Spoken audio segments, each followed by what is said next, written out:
All right, we are live. How's everyone doing? All right. Good so far.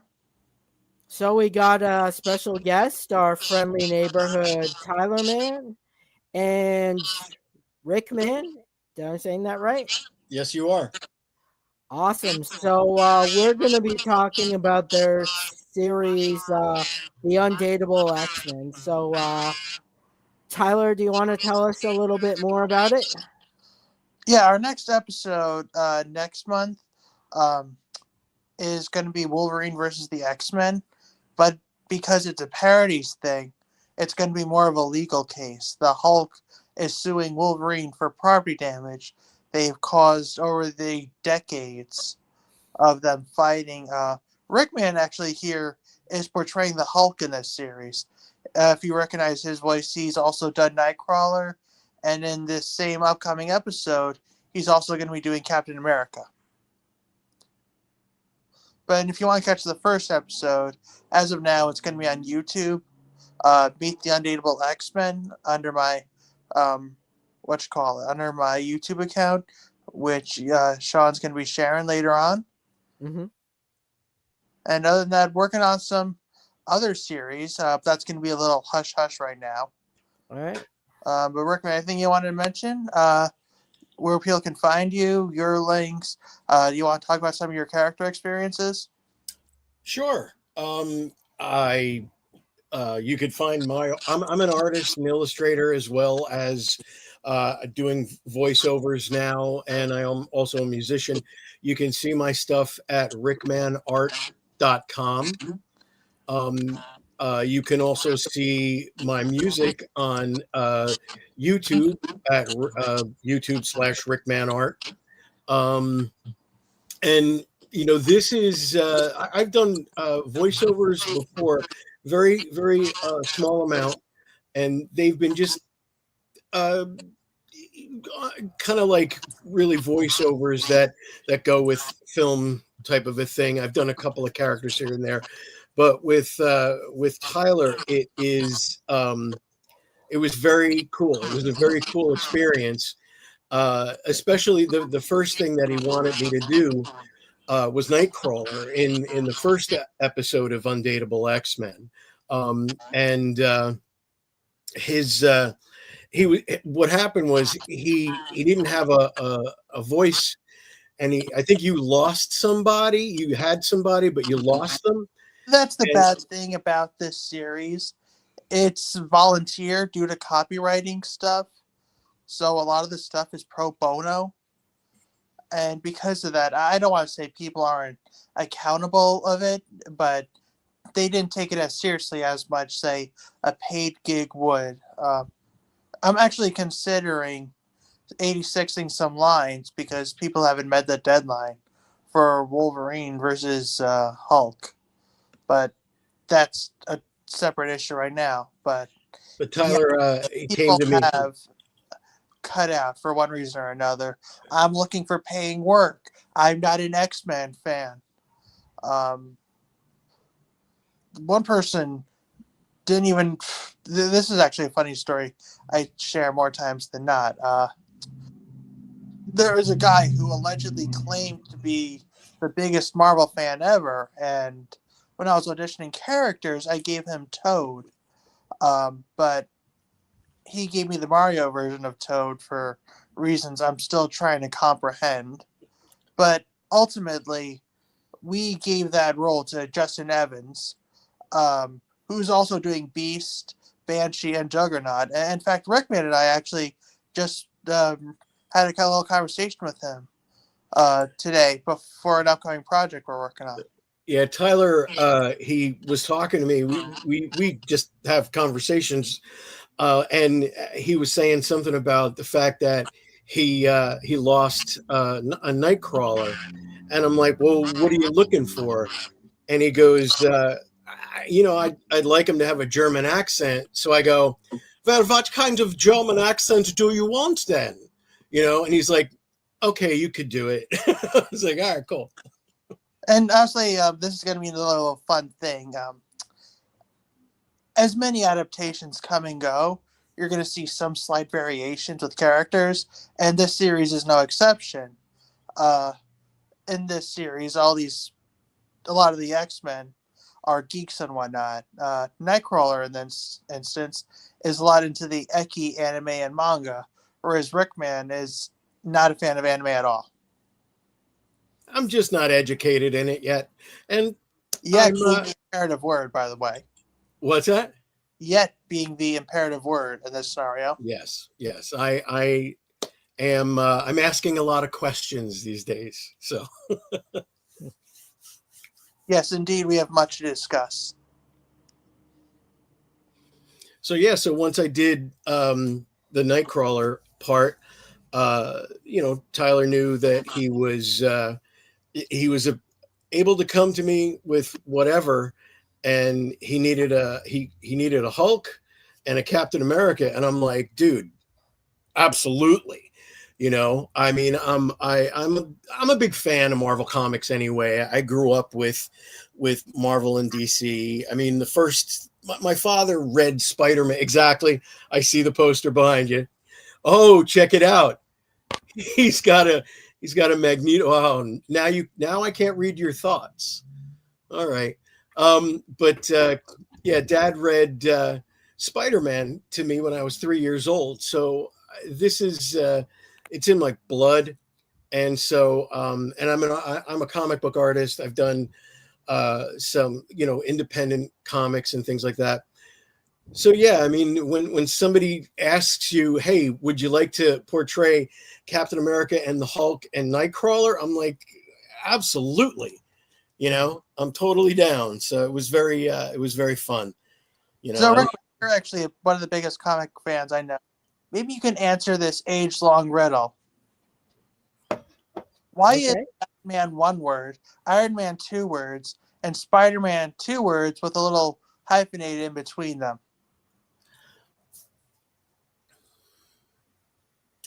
I don't have an answer to that.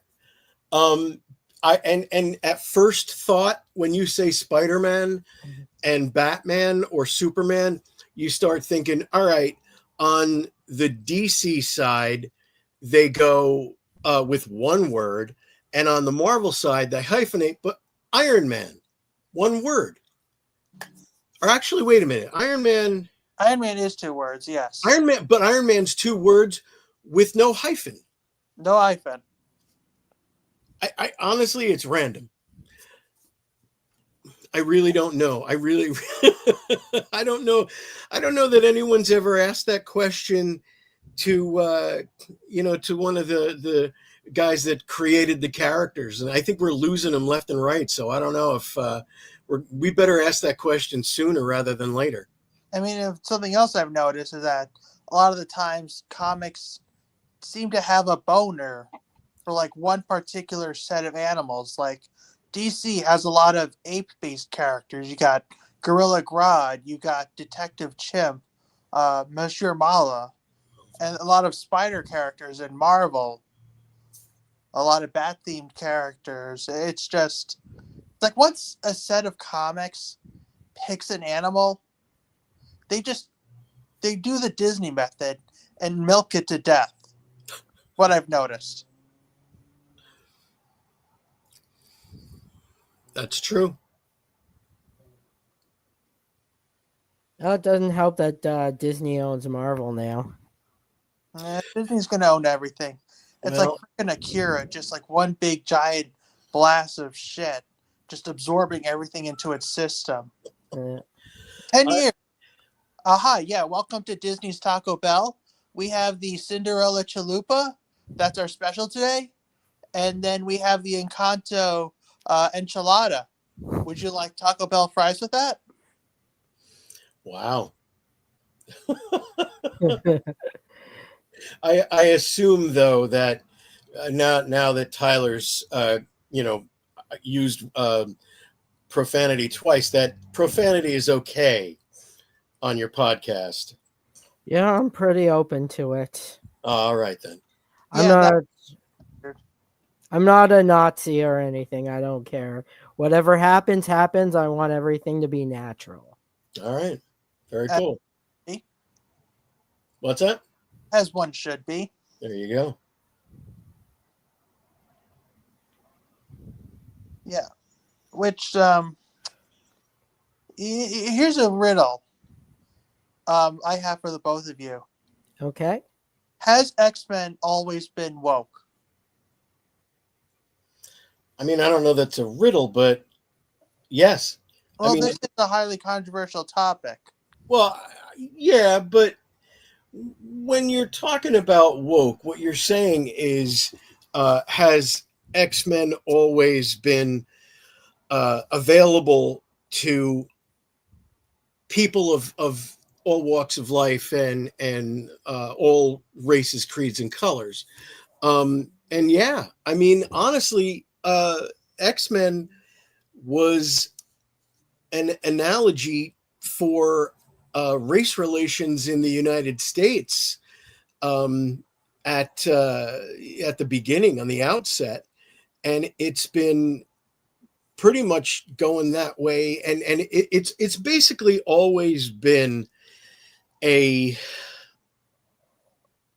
an illustration of people who are made to be other.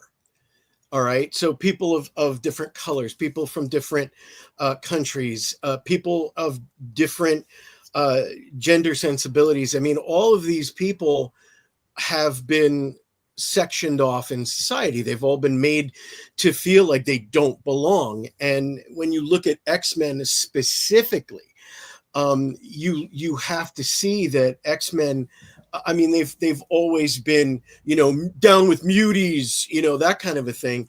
And insofar as that's concerned, X-Men has always been that type of story. The people that are fighting to exist alongside everyone else, not to be better. Like, I mean, you got Magneto who thinks he's better than everyone else. So you always got The level mutant. Say So again? that'll do that to you. I mean, if he had like Beak's powers or something, and he thinks he's better than everybody, it's like you're a bird, man, and you can't even fly. What if you had the power to levitate, and no one else on Earth has the power to do that? I mean, that's not really great. It's not a really great power. Maybe you can only go 5-6 inches off the ground, but you can do that where no one else can. Doesn't that make you feel like you're better than them? Yeah, but Well, there you go. But when it comes to X-Men, origin stories get retconned all the time. Like Mr. Freeze is an excellent example. Everybody knows him as the scientist trying to cure his wife's cancer or whatever illness she has. But he originally started off as a common crook named Mr. Zero. And Magneto is no different. He was just your run-of-the-mill villain. And it wasn't until the Claremont situation got a hold where he became a Holocaust survivor and a little more sympathetic. Well, that's just because when you're talking about comic books, you started at a level where it was just for children, and it was just biff bam pow, and the good guy beats the bad guy, and it's a clear cut black and white situation. As comics got older and as the fans got older, the writers got older and they got more educated, and they were more involved with society, and they were more involved with current events, especially. I mean, look at Speedy and Green Arrow when Speedy was using drugs. I mean, that was one of the first times that DC Comics had to say, okay, we don't want the Comics Code Authority's opinion on this. We don't care anymore. And they put the book out. I mean, you have people, especially throughout the late 60s and early 70s, that started to feel like we have to stand for something. Well, hang on, dude. You got freaking Bane, who made his debut in the 90s. He's been using steroids for ever since he came out. Oh, yeah, but that's not heroin. I mean, granted, he has the same power as every redneck. And he was a bad guy. He's a bad guy. He's not Speedy. Speedy was the sidekick hero. He was the teenage sidekick, and they found him using heroin, and that was like, whoa. So, I mean, Green Arrow had always had socio-political pinings, and when you're talking about X-Men, I mean, it literally is based. Its foundation is a socio-political event. I'm more progressive. I'm going to give you that. But originally, it had the same old good versus evil, and nowadays, this is just my opinion. It feels like we're showing a lot more sympathy towards villains. I didn't get the full name, but I just noticed one of your commenters, Josh, I believe his name was. Now that we have more people, why don't we talk about a little more relevancy? So here's a good example. Megatron, or as he was known in Transformers 1, D16, pretty much had the same thing going on with Magneto and Professor X. It's like, yeah, we're buddies, yeah, but it's like, oh, now that we have different political standpoints, we're enemies now. And of course, they eventually became Optimus Prime and Megatron, respectively.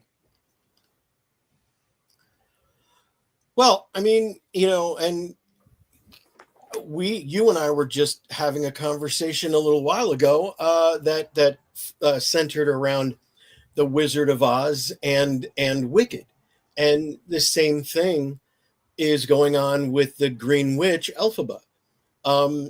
Initially, for however many decades, we thought of that character as evil.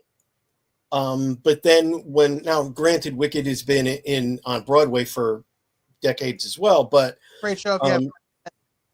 Say again? No, it's a great show if you haven't seen it. I'm just I have not seen it. Out there.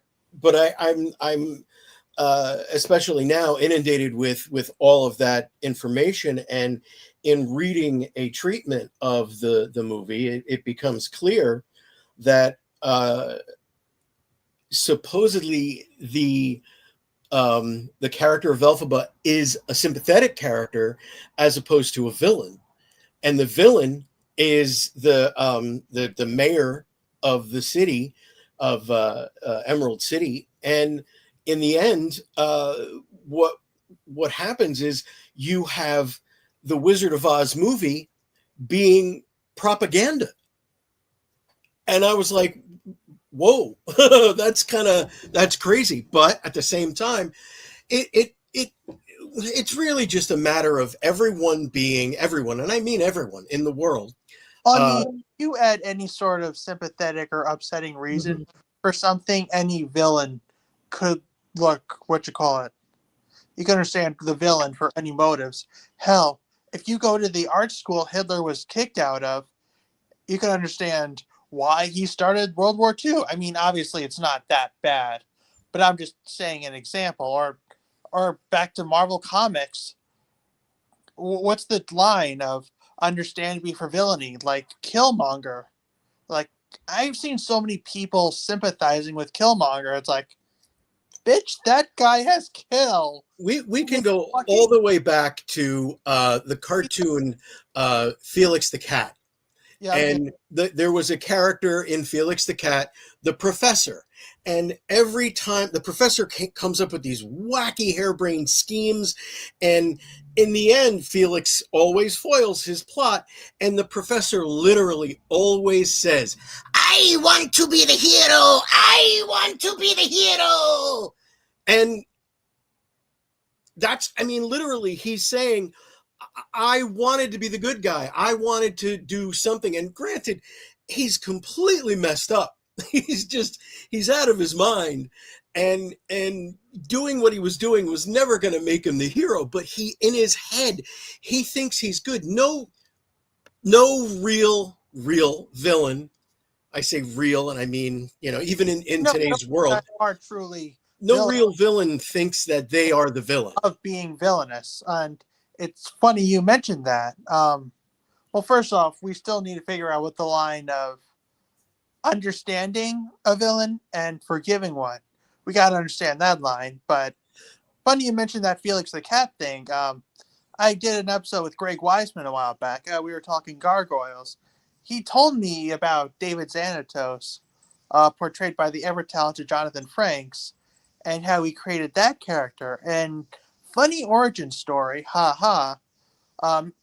If you've ever seen an 80s morning Saturday cartoon, he was really getting tired of seeing all these villains lose. Shredder, Skeletor, Megatron, all these guys, he's getting tired of seeing them lose. So he made a character who won no matter what happened. If he loses, he wins. If he wins even more. I mean, granted, it's the polar opposite of the Kobayashi Maru, which, funny enough, Jonathan Frakes was actually in Star Trek, but not the one you're thinking. But it's just something funny. I think that was worth mentioning. Well, I even as somebody like Jonathan Frakes has even said about playing that character, actors tend to like to play villains, but why? Because villains are far more complex. And when you have a villain in a story like that, if you're telling a good enough story, if you're telling a story that's going to capture people's imaginations, you're telling a story about someone who has either been led down on the wrong path or taken the wrong path because of something that happened to them, and they wanted to be good, they had the ideas to be good, and they just went in the wrong direction. Now, you've got even if you talk about Lex Luthor. Lex Luthor, granted, he is the pinnacle of narcissism.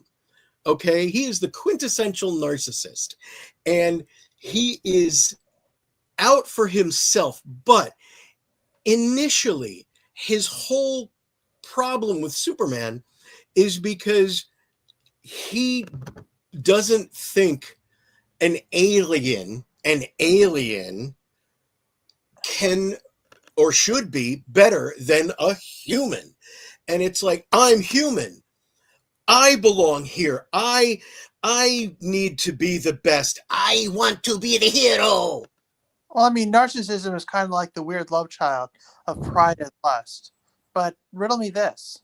No pun intended for DC, by the way. Would that make Lex Luthor anti-woke? I mean, he thinks he's better than an alien. I'm going to let that... You're really stuck on this woke concept, aren't you? I'm not stuck on it. I just thought it would be a... Well, we spoke about it earlier. We were talking about X-Men. I've heard that a lot of topics about things, about them being woke, even though, granted, origin-wise, that wasn't always the case. And then that's an interesting segue of how a human or a person born in this area is better than an alien, somebody who's not born in this area. What does that sound like to you, sir?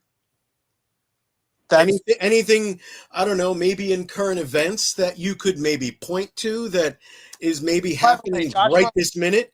Current events. You're welcome. What's that? By the way, Joshua, if you're still watching this, you're welcome. More current events. There you go. And yes, you do have a point there. But, and you were mentioning about Jonathan Frakes' perspective on villainy. I like playing the villain more so than the hero. I'm doing Colossus, only this time he's a brony because, well, he's one of the geek demographics that need representation. But if I had to pick a character that I'm playing, that I really enjoyed playing, it's Mojo. And he's going to be making his debut towards the end of season 1. And voice-wise, he's kind of a weird love child between Gilbert Gottfried and Kim Jong-il from Team America World Police. Only I'm not doing the accent because I'm wider than a charcuterie board. I mean, I can do the accent, but I don't think I can get away with it. that was one of the best movies ever. I loved that movie. But It's like yeah, those. It's stupid movies, but it's funny stupid movies. yeah. Like I like Funny Stupid. if you've ever seen that. Oh, I've seen it. Oh What yeah, movie? funny. What Team movie were you- America. Yeah, Team America. I would have loved to seen a sequel for that, but I mean that was just too much work, from what I've heard. But yes, that's where the voice of Mojo came from. He's got the loud, shrill voice of Gilbert Gottfried, but he's got the quickness of Kim Jong Il. So eventually, you're like, hey, Spiral, do you have any idea how fucking busy I am? Hello. So eventually, that's what his voice kind of became. And I Sounds did about right. other Mojos from the original X-Men the animated series to the one with Wolverine and the X-Men. I think Avengers had Mojo make an appearance at one point or another. When I think it was Avengers Assemble, to even X-Men 97, where he appeared in like half of an episode. X-Men 97 was a great cartoon. You mentioned you wanted to talk about that, I think, right? Yeah, sure. I mean, that was fantastic. I can't believe they fired its writer though. That's like really messed up. Oh, I did they? I didn't know. hear about that. What happened? I forget the details. But yeah, they fired the creator over some issues that they had. But There's always something. But first, J.K. Rowling tweets this. It's you don't agree with our agenda that, and it's like at some point you should separate the art from the artist. I mean, I'm not saying you should buy Mussolini's sculptures or Hitler's paintings, but don't agree with what they say. Just enjoy the art for what it is. Yeah. In my opinion, but that's just me. Going back on villains, I think what makes villains really interesting is that they kind of aren't boxed in by a set of rules, like the Joker said in The Dark Knight, the only about chaos and how the only way to live is without rules. That they can do whatever they want. Whereas in a hero, you got to be virtuous. You always got to do the right thing. Whereas a villain, he's like, I don't give a fuck. Like I Right. can do whatever I want. Right. Like I'll do whatever I want to achieve my goal, even if I have to throw my minion in the middle of as a human shield or something. Yeah, see, that's my problem with the Dark Knight Joker. Everybody gives that Joker more credit than he originally deserves. I mean, rest in power to that actor that played him and everything, but he kept calling himself an agent of chaos, and it's like, are you? You're literally explaining half the shit you're doing, and chaos is literally the exact opposite of that. If you want a good agent of chaos-based Joker, Batman the Animated Series Joker, Mark Hamill. That is a great example of that. Or more so, Jack Nicholson. He was just doing whatever. Like he was literally defacing random parts of art. And he was going to marry this one chick, Vicky Vale, but then the next minute just have her thrown off the building. And there's no real rhyme or reason to it. And if you ask me, that is what a real agent of chaos looks like. You know what's interesting, and this is a personal thing. When you mentioned the Dark Knight Joker, I immediately went to the Dark Knight Returns comic series, and and you went to, and you were probably talking about the movie. Yeah. So sorry. The good thing about comics it just kind of tells you what kind of fan you are. Not that I'm downplaying it or anything. No. It says Rickman is a little long in the tooth, and he's grown up with comics ever since he could suck a pacifier. And he's known stuff, like right when it first came out and whatnot. But a lot of the mainstream people, when they think Joker, they're probably going to tell you, I'm sorry, who is the Dark Knight actor, Joker? Heath Ledger. Heath Ledger, yeah. Thank you. They're going to say Heath Ledger this, Joaquin Phoenix that, the god awful Suicide Squad Joker, because that exists. Jared Leto. Thank you, Jared Leto. And it really just kind of tells you the kind of fans you're looking at. Not that I'm downplaying any fans. Well, it just really shows you the different types of fans that exist as far as comics go. Which goes back to my X-Men audition when we had the guy who was playing for Toad but gave me Mario Toad. Well, everybody should be Marvel fan ever, end quote. Everybody has their own favorite things, and everybody has their own taste, and everybody should be allowed to like whatever it is that they like. I totally agree with you on that. I'm just saying it just kind of really gives you the levels of comic appreciation. Yeah. There's always somebody out there that can appreciate what you're doing. Like the X-Men is no stranger to this. And this is the one thing I'm personally not a fan of the movies. Every time you see an X-Men movie, you're either going to get Magneto or Apocalypse. But like every other comic book character, they have their own rogues gallery. Give me the High Evolutionary. Give me Mr. Sinister. Give me Mojo for some whacked out interdimensional space shit. I don't know. Give me the freaking Brood, for God's sake. That would be an amazing movie, especially with the new popularity with the Alien Romulus movie. Like, they're kind of very similar. Exactly. They just breed and destroy. And I think they're also owned by Disney now, so there's really no reason not to do a Brood movie with the X-Men. Yeah, Disney's getting a little too popular. It really is, but maybe not popular, but maybe too powerful. I was going to say mainstream. Yeah, well, I think it's too powerful, regardless of whether it's mainstream. Disney has really always been mainstream. Okay, but it's a matter of them owning everything, and it's scary. It really is.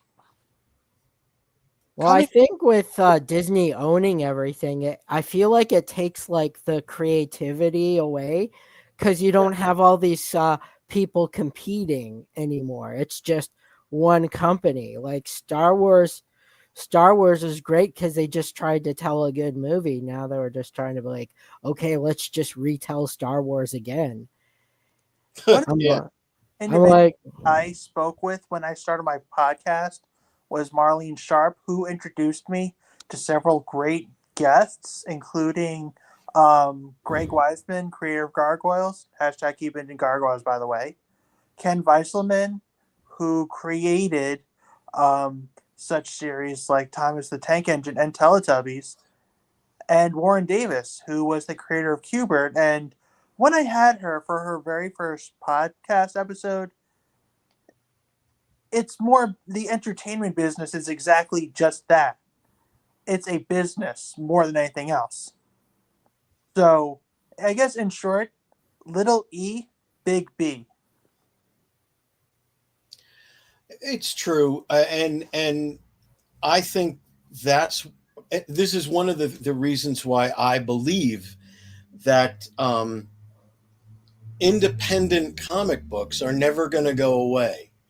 Because you always have people that will create something and just want to do it themselves. And to be honest with you, there's a lot of times when, you have a concept, and sure, what if if this always happens to the youngest of us, when and I did this too, when you have a concept and you flesh it out a little bit, and you're like, oh, this could be great, I would love to do this as a comic, and you bring it to Marvel or DC or Image or something like that, and then you get your inevitable rejection letter.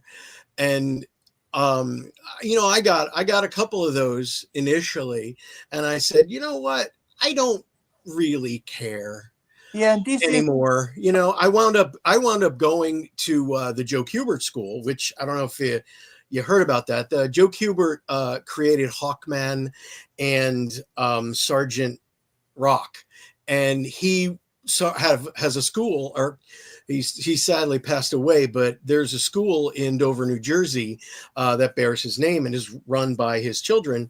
And I actually went there. I only went there for a semester because it was expensive. But a few years after I went there, they had me back as a teacher, and I taught there for a handful of years. And it's a matter of, I think, keeping creativity alive is one of the reasons why I always I've taught children in like young children in after school programs and stuff like that, how to create comics, how to draw comic book characters. And I always say, the reason that I did this, the reason that I would continually teach kids how to create comics, is because I love comics and I want to keep reading them as I get older. And what's very cool is that I taught at the Kubert School, and I have taught in small classes and in this area for decades. And I am happy to say that several of the students that went through me are now in the comic book field. Some of them have done things like Superman and Batman. And it is a very, it's, I don't like to say I'm proud of someone if I never had anything to do with their education or their foundation. But I can say with a handful of these students that I am proud of them.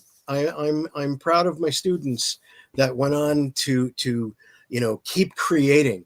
And I love comic books. I will always read comic books, and I think that that's why independent comic books will continue to exist. Well, I mean, back to what you're saying, I don't see anything wrong with being proud in someone if you've had an impact on their life, whether it be student-teacher relationship, family relationship, close friend relationship. I mean, it just gives a greater sense of relatability. Sure. I mean, you could be proud of. I was reading this book about some guy who was limbless, like he had no arms and legs. It's like, okay, yeah, I'm proud of him. That's a great accomplishment, but it's not the same feeling as you would be for, say, I don't know, celebrating your kid's graduation or celebrating your student's very first successful comic or celebrating a good friend's wedding. These are all personal. I mean, when you see, oh, some random Facebook friend had a kid, it's like, yay, good for them, but why should I care? I really don't know you. You're on my suggested friends list. I hit add friend. I'll hit congrats. It's a good feeling, but there's no sense of emotional connection if you didn't knew them before Facebook or Instagram or X as it's now being called or whatever. But speaking of comics, though, Rick, man, you actually made a comic a while back about a certain article of clothing. Would you like to share that? I can. I have it right here. The comic is Sock, and the elevator pitch is if you know how you have you put 6 socks in the laundry, but you only get 5 back. Well, this is the 6th sock. He's out fighting crime. and it's a black and white comic book. It has very few spoken words in it, and it's a great gift for a child. Anybody can read it. It's black and white, so if your kid wants to, they can color it in. But but it is on my website, rickmanart.com, and along with stickers and shirts and things like that. Like this is one of my shirts and stickers.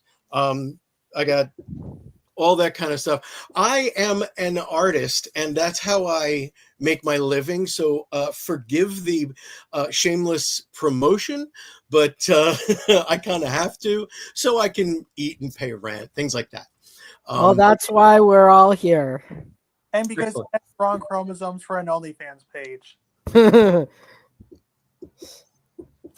You know, it's true. It's so true.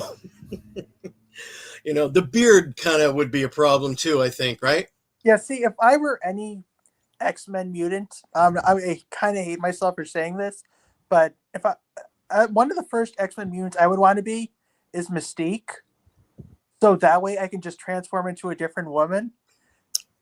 Wow. Get like a green screen back room kind of a thing, transform into a different woman, and then set up an OnlyFans account for that. You would have the biggest OnlyFans account. OnlyFans account so I can literally set up multiple OnlyFans accounts and just break all that money in. Oh, you do okay, I get it. Okay. You'd have multiple accounts. That makes actually more sense. Right? I'm going to keep that in mind in case I somehow wind up with shapeshifter powers.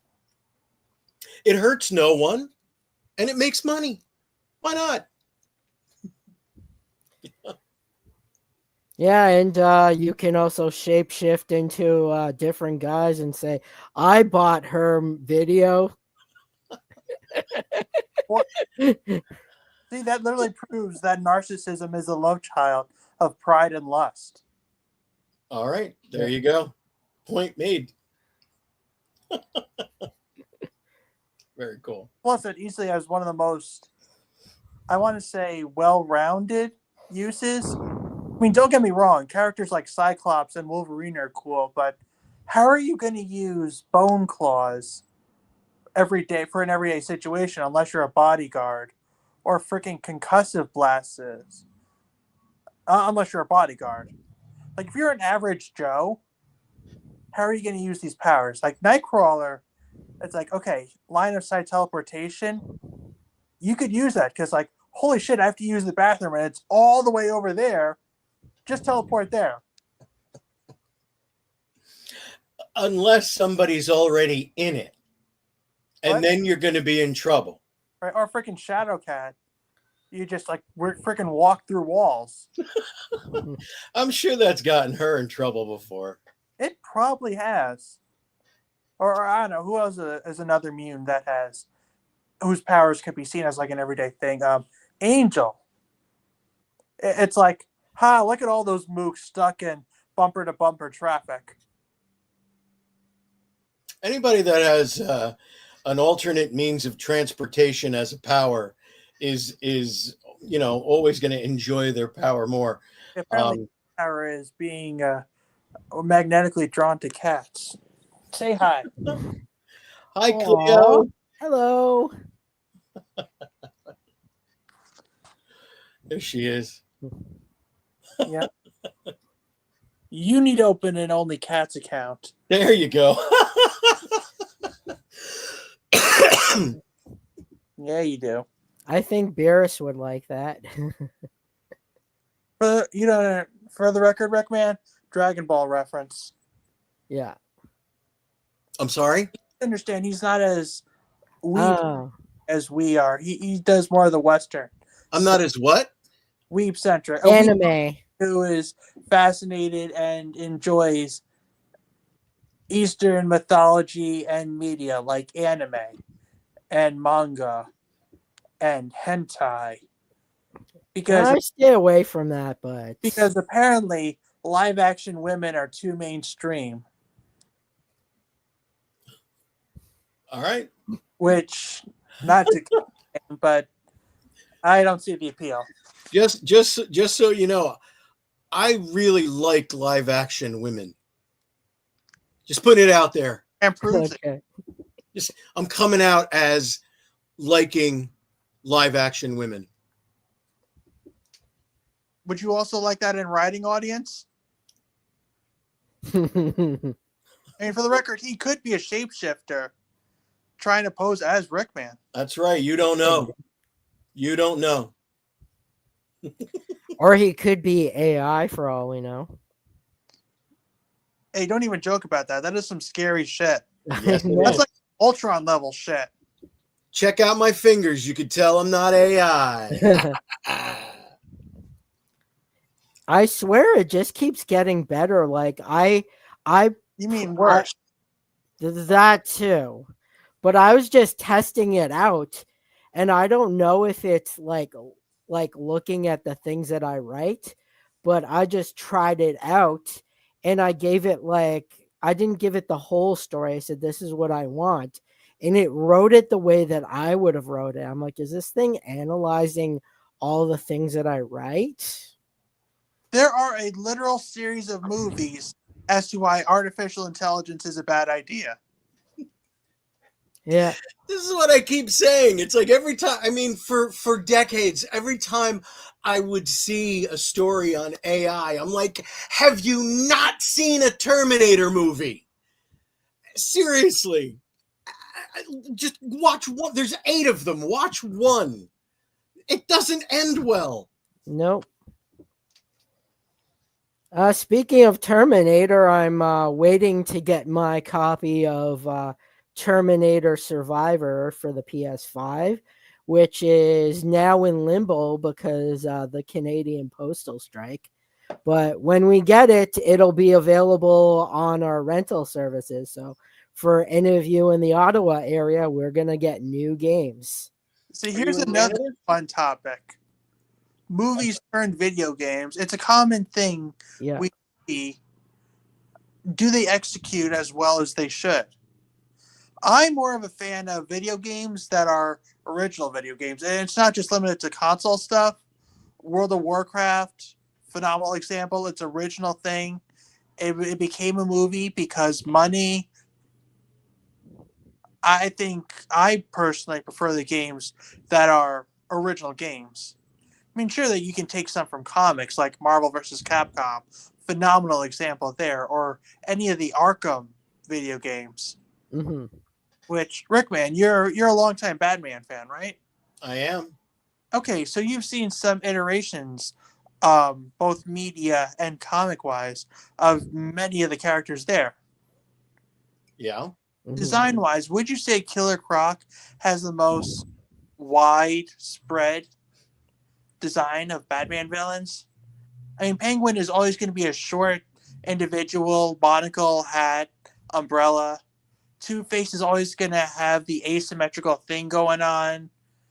Hell, even Harley Quinn's always going to be some level of porn clown fetish. Let's look at Killer Croc. Sometimes he looks like a circus freak. Sometimes he looks like Leatherhead from the Teenage Mutant Ninja Turtles. Mm-hmm. Sometimes he's some sort of in between. Like, it's a real spectrum of man versus actual crocodile. Or a dinosaur-looking motherfucker. Yes. I agree. Then you make a good point. I mean, if I don't know why, but it seems like maybe the animation studios or the video game studios were given a wider berth in creating that character as opposed to recreating any kind of a Batman iteration. But when you're right. I mean, Harley Quinn, the first time that we saw a different take on her, I think, was one of the Arkham Asylum games. Am I wrong? Possibly. Maybe Mm-hmm. the Kuuko series, Harley Quinn. No. Long before that. Yeah, like I said, I could be wrong. Yeah, But long before that did we see. She was in one of the first. I say, okay, so full disclosure, I don't play video games. I don't even own a video game console. I know I've just lost probably 2/3 of the audience, but sorry. I have a life, so I Well, think that's fine. yeah, I'm not going to No claim offense. that either. But Messing with I you. I do see the artwork, and I see the interstitials that they put into these video games, and I love watching that kind of stuff. And I think that it was the first time we saw a what was the phrase that you just coined for Harley Quinn? Porn clown? Porn clown. Yeah. I think that was the first time we saw that kind of a thing. Anytime you see a female character in comics, you obviously have to break Rule 34. And half of them just get passed around like blunts at a frickin' Bob Marley concert. Just tell those of us who are uninformed, what is Rule 34? You're going to regret this, but Okay. Hey, it's not my podcast. you're going to regret asking, but it's basically sexual situations of female characters or even male characters in some cases of them getting it on because apparently live action porn is too mainstream. You did mention that before. But I think you're right about Hentai, now it's more Western stuff. Yeah. Like Rule 34 is literally the Western equivalent of hentai. Oh. Okay. It exists. It shouldn't exist. It does. There goes the internet for you. There goes the internet. Yeah, that's when it got ruined. But I think you're right about Killer Croc, though. Insofar as a any kind of superhero, supervillain type character, I think he's been redesigned a number of almost in every single iteration. He's been redesigned. I mean, they've all Batman their fair share of redesigns. Yeah. Like any of the bat suits, you can tell the subtle differences. Or how frickin' that Caped Crusader series, they made Penguin a woman because apparently a female penguin has sex appeal. And oh hey, here's an out of the box name for her, Oswalda. It's like really way to grab the bottom of the barrel with that name. But Croc specifically, his designs are all over the place. Man Croc, anthropomorphic crocodile, and one of the movies he was a frickin' kaiju. Was he? Yeah, it What movie was that? I think it was the Batman Unlimited movies. They got frickin' Dana Snyder as Penguin. It was an interesting movie thing, but who's Dana Snyder? Yeah, you ever see Aqua Teen Hunger Force? Oh yes, Master Shake. Got it. Oh really? Yeah, it was an interesting voice. I mean, honestly, either Tom Kenny or the original guy. Well, I shouldn't say original. There are some Penguins before him, but the guy from Batman the Animated Series were the two voiceovers. Yes. That really nailed it. Right. Live action. No disrespect to Colin Farrell, but give me Danny DeVito or give me nobody. Danny DeVito or death. Which more current events, the Penguin series. I understand what they're going for, but the whole series just felt too Martin Scorsese for me. It's Batman Sopranos. That's a little. Thank you. That's Yeah. what it felt like. I'm sure someone else has said that. I feel like there are other that should get more of that treatment, like Black Mask. The question is how do the animated movies do a better job at the live actions? Like, can they just hire those people and translate it to movies? Well, we're getting Sean Gunn now, or not Sean Gunn, James Gunn. James Gunn, yeah. Yeah. Which, for those of you that haven't seen the Creature Commandos yet, but not two-parter pilot, I really enjoyed it personally. I watched it. I enjoyed it. I wasn't a fan of the music. I thought it was too quirky and bombastic, but whatever. I did enjoy the story, and enjoyed the characterizations. So I did enjoy the 2 episode premiere on HBO Max, I think it is. But Well, Max now because HBO sounds too formal. yeah, but you try to tell that to my voice remote. I say Max, and it goes and looks for movies that are called Max. I say HBO Max, it goes to the HBO Max channel. So, I mean, I'm just saying it's AI, man. They're getting in our heads, man. But as long as you're bringing up HBO Max and animated content, they are just recently released the original animated Hobbit movie and both animated Lord of the Rings films on there. So Oh, definitely to enjoy if you Cool. haven't yet. speaking of Lord of the Rings, aren't they doing like a animated feature in the theaters? I saw And the trailer. yes, they are. It But looks really good. I don't. because the Lord of the Rings takes place at the end of the Third Age, after the events of the Hobbit, I would say this is more early Third Age or early Second Age, from what I've gathered so far, and I'm really looking forward to seeing that personally. I mean, it combines two of my favorite things: anime and Middle Earth content. Now, is it anime or is it animated? It's anime, like Oh, it it is. was made in Japan. And Okay. here's a fun thing for you: a lot of first off, I'm just going to say, a franchise is popular when you see an anime counterpart of it. Really? Transformers, Marvel, anything Marvel, X-Men, freak, what you call it? Iron Man, I think, had an anime. I could be wrong. They did a Batman one. Turtles had their own OVA, Yeah. which is basically a mini series for those of you that don't know. What does OVA stand for? I don't know what it stands Oh, for, all right.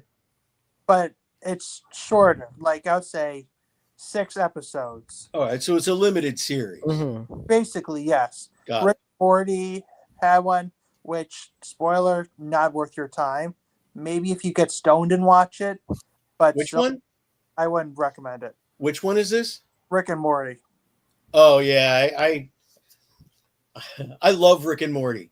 I love Rick and Morty. Absolutely. Can't wait for a new season.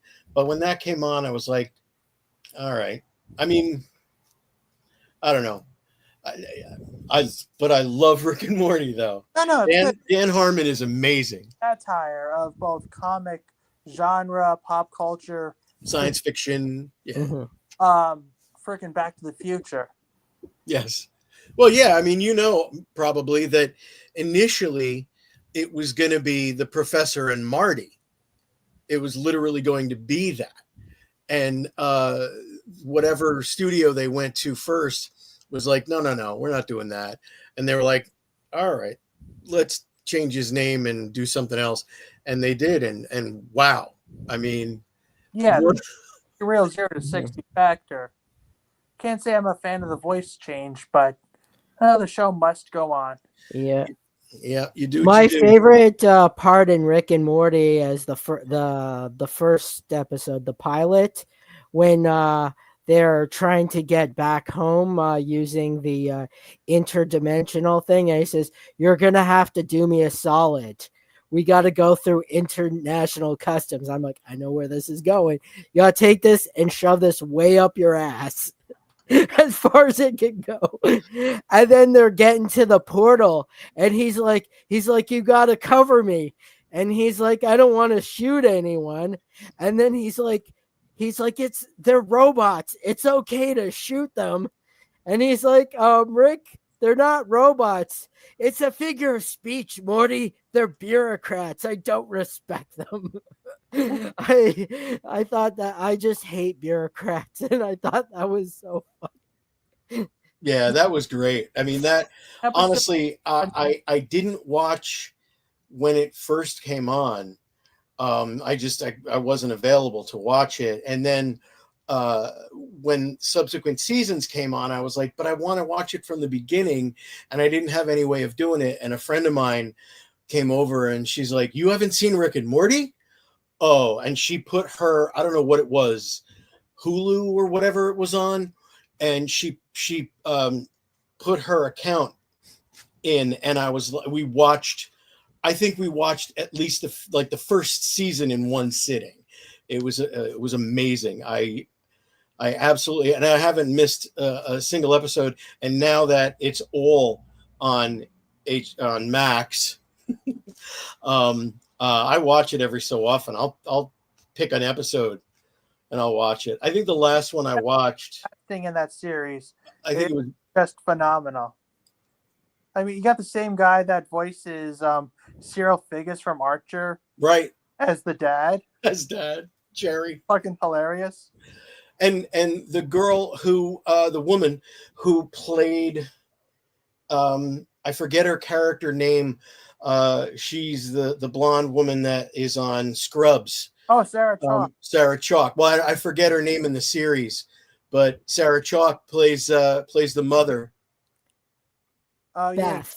David as the president. Phenomenal casting. Yes. Oh yes. Giraffe in the in one of the episodes. Freaking Tom Kenny as Squanchy. That was hilarious. Squanch. And I think Clancy Brown actually made his appearance. What was the episode where they were at that amusement park where they could kill each other, but then they just come back to life? That was when he did a trip with a Jerry trip because Beth encouraged him. He says, you gotta do something with Jerry. It was like a sympathy thing. So he just grabs him right out of his bed, half naked, and he's like, I'll make you new pants. They'll be better than any pants that you have. And if you play the game, the ball save is that immortal field where he's like, oh, it's a good thing that this is on. So yeah, definitely great casting all around for that show. Here's what I've never understood about any of the X-Men stuff. Even animated stuff. We really haven't seen any Brood. Like we've seen animated live action incarnations of Sinister, Mojo, pretty much every other X-Men villain except the Brood. I bet they do that in 97. I hope so. I mean, the only time I saw it was like in the opening of the Japanese version of it. Yeah, a lot of the times when where Japan adapts something from the States, not only will the theme song change, but the casting will change. Or the theme song, the opening will change, and even the lines will change drastically. Famous example of this is Wars. Which, fun fact, Transformers is one of the only franchises to have an animated series animated in 3 different countries: the States, Japan, and Canada. Yep. Wait, what? Yeah, Beast Wars was a Canadian series. Oh, I see what you're saying. They I was they also did Reboot. Yeah, but different franchise. So the point but is, they did their own version? well, sort of. Why? Well, I mean, it was part of the Transformers franchise. Okay. They asked a studio in Canada to animate it. Like, not a lot of people know this, but Toei animated a lot of the episodes for the original Transformers series. And if you don't remember the name Toei, you are obviously fans of either Dragon Ball, One Piece, or Digimon. Mm-hmm. So a thought that just occurred, Tyler, is while you were talking about X-Men, I'm curious, what made you want to do an Undateable X-Men series? Well, first I'm gonna relate. First, I'm gonna finish my thought about the Japanese thing. When Beast Wars got adapted in Japan, not including their own Japanese Beast Wars series, two of the characters, believe it or not, inadvertently had the very first same-sex relationship. Tigertron and Airazor. Airazor is a girl normally, but when it got dubbed to Japan, Tigertron was the samurai, and the Airazor character was his noble lord. But Japan didn't know this at the time. The two became a couple, thus inadvertently making them the first same-sex couple in Transformers lore. Of course, does Japan look down upon that kind of thing? no. I mean, it's one of the more conservative countries out Right. there, but no. Here's my feeling about this whole same-sex thing. It's like, look, screw whoever you want, just clean up afterwards. That's all I care about. But to answer your question about Undateable X-Men, I was originally part of another group. I'm spacing on the name right now, but irrelevant. We talk a lot about a lot of stupid shit, and we discussed about making an X-Men series about them being geeks. They did nothing with it, literally nothing with it. And you know what? You keep saying you want to do something with this. At this point, it feels like bar talk. And for those of you that don't know what bar talk is, it's when people get drunk. They say, "Oh my gosh, you know what we should do? We should like totally take a trip of Europe," and then that never comes to fruition. So I'm grabbing the bull by the horns, and I'm doing it. I mean, I'm doing it separately from them because I'm not only one of the voice actors, but I'm also the script writer. I am also the voice director, recruiter. I pretty much do everything except a good portion of the voices and the animation. I was saying a couple of days ago we were talking, and I remembered, so Tyler and I met while being in an acting class. We were taking this acting course, and I at the time my car had died, and there was a couple of weeks in between when my car died and before I got a new one. And Tyler was kind enough to drive me home, and there was one night when it was like probably I think the first night he was driving me home. We were just talking, and Tyler's a huge fan of science fiction and movies and stuff, obviously, and pop culture in general. Yeah, pop culture, basically, yeah. And we're driving home, and literally out of nowhere, this wasn't even a part of the conversation, but we're just sitting there, and he says to me, "Shouldn't Yoda have said another there is?" And I'm like, holy shit. No one. This whole backwards talk shit he does. I know. I'm thinking when he originally did it, it's like, okay, he had a stroke, so that's why he talks like that.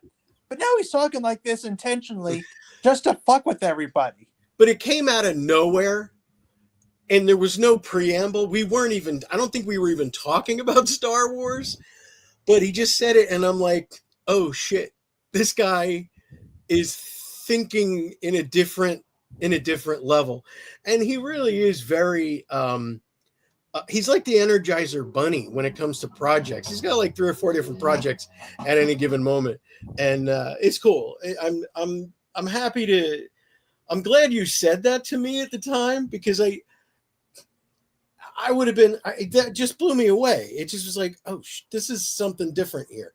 And when we started doing this X-Men thing, I was real happy to be able to do it. I actually the booth that you see over here, I got it simply because I wanted to do the voiceover stuff.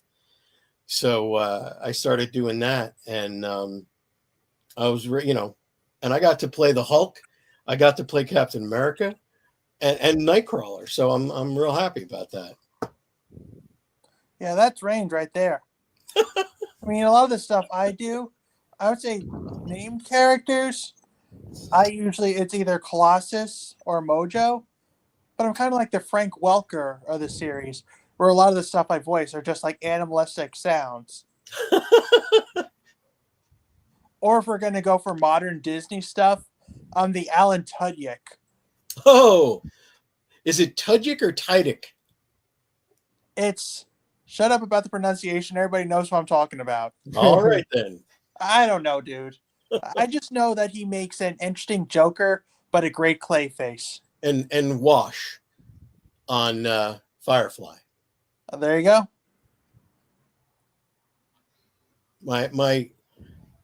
My least favorite scene ever was in the movie. So, when he died. Did you see the movie? Like, let's face it, it's like Chris Evans. It's like everybody's always going to remember him as Captain America or Human Torch. I'm always going to remember him as the naked teenager and not another teen movie. Just like I'm always going to remember Alan Tudyk as Steve the Pirate. Steve the Pirate, yes. Yeah, he was good. It's like one of those characters. It's like they can go off with an Oscar for some stupid movie or whatever. Yeah, but you'll always remember them as the one thing. And Matt Damon, he could win an Oscar for the same reason, but I'll always remember him as Matt Damon.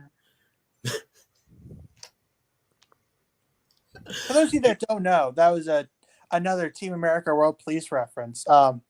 Him and a couple of the other portrayed actors from FAG, which stands for Film Actors Guild, were against Team America. And the reason why they chose those actors specifically is because they were all against the idea of going to war with Iraq after the events of 9/11. What? So it wasn't Matt Damon didn't portray himself in that movie. No, that's what I but didn't. Hans Blix did love his Bricks. Oh, Hans Bricks! Oh no! Oh, Harrow! Nice to see you again. Yeah, see, I told you I could do the voice, but I'm not going to for Mojo because he's already yellow. So doing the Chinese voice is just literally adding insult to injury for that. But it's one of the voices I'm most proud of for that. But it's not one I can do for long spurts of time. Yeah, Hulk was tough too. Hulk was a lot of kind of stuff, and that's I'm glad I did all the takes. I honestly did them probably about 2:00 in the morning because where I live, I'm on kind of a main road, and there's always some car driving down the road that doesn't have a muffler, or their tire just popped or something, or some motorcycle gang, and it's like 1:00 in the morning and they're still out there. So it was like 2 or 3 o'clock in the morning that I did those lines, and I was like, fortunately got them done in one shot and everything was cool. What was that, Tyler? Now, is it a main road or is it a main street?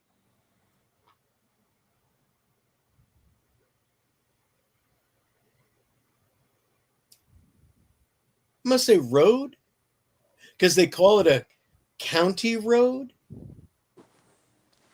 but there's no song about it, so it's not Main Street. I'm sure Disney can whip something up.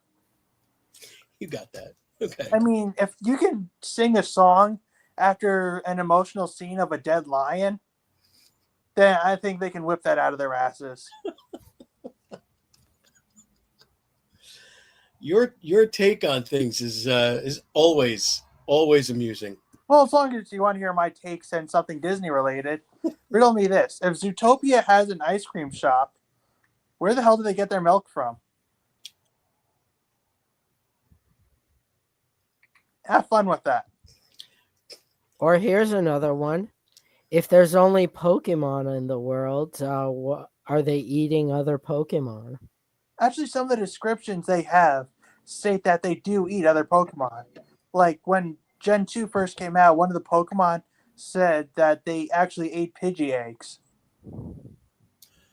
The eggs, though. Yeah, but that's just that's either uh, Pidgey abortions or Pidgey fetuses, depending on the status of the egg. So next time I'm at a diner, I'm ordering a chicken abortion omelet. Yes. Yeah, hey, can I get a couple scrambled abortions over here? Make them extra red. Although Sauce.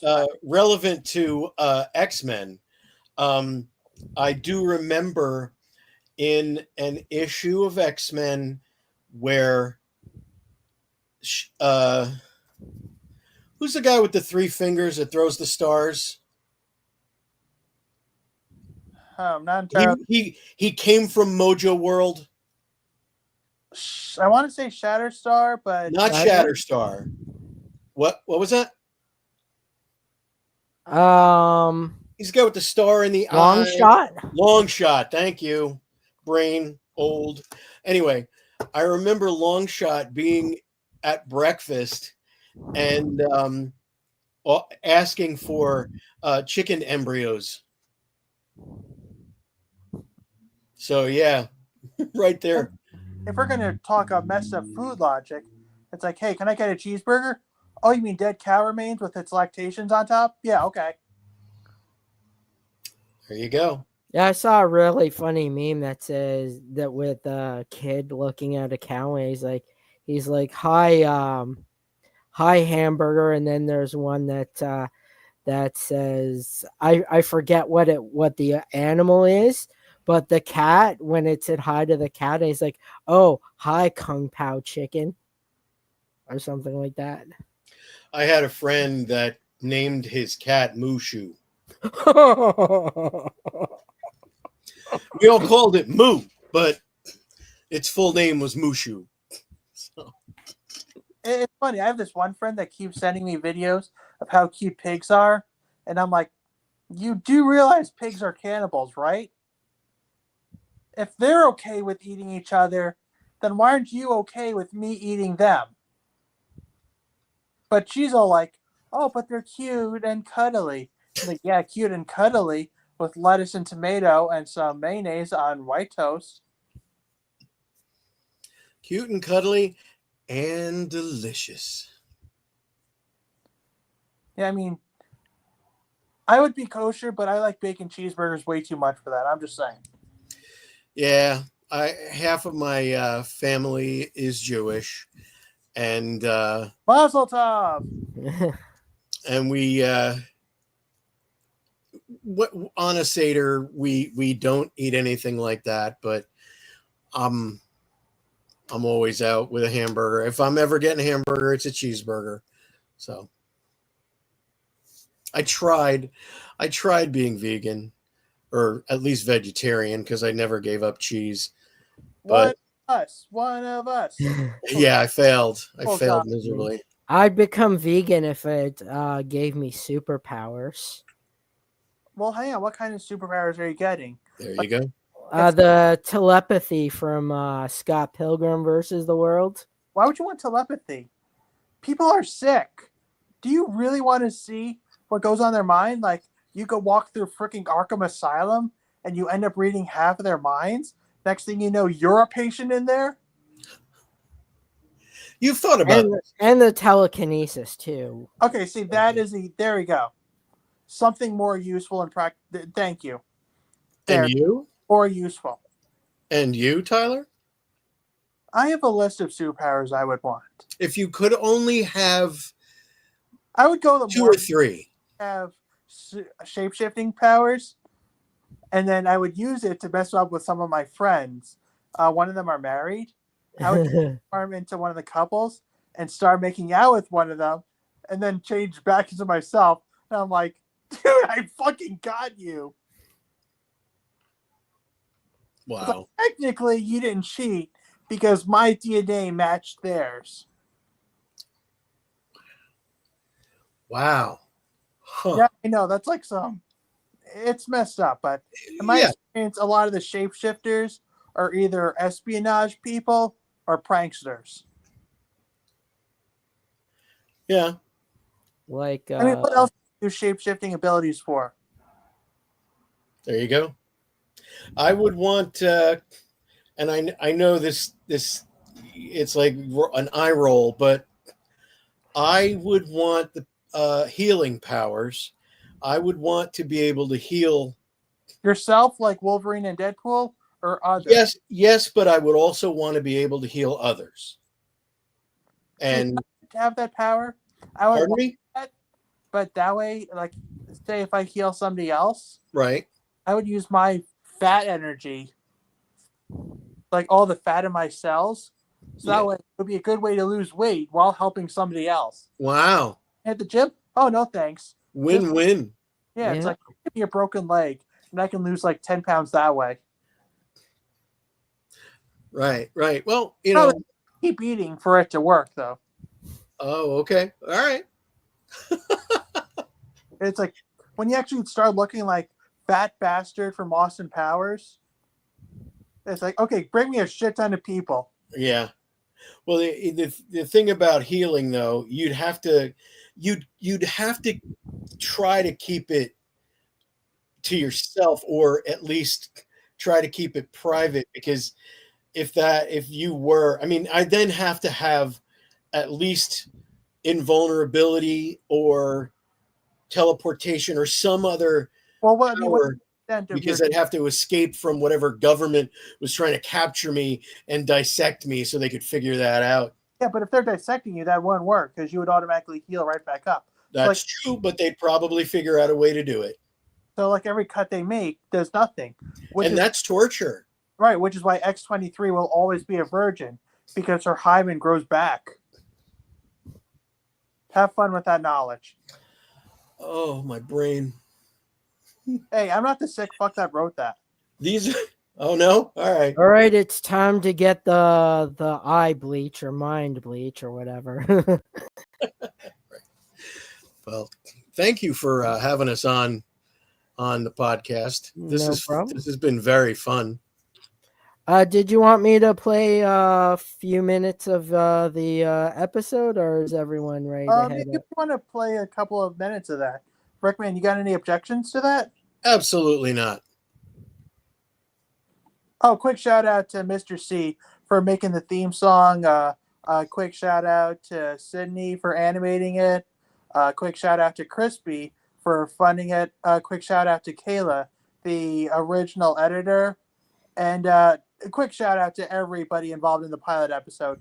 Thank you so much for everything you've done. All right. Fan-based parody. The X-Men and all subsequent characters and settings used in the series are owned by 20th Century Fox, Marvel Studios, Sony Pictures, Universal Pictures, Marvel Comics, and the Walt Disney Company. Please support the original releases and read the source materials. Thank you and enjoy the show. X-Men. Fucking weebs. X-Men.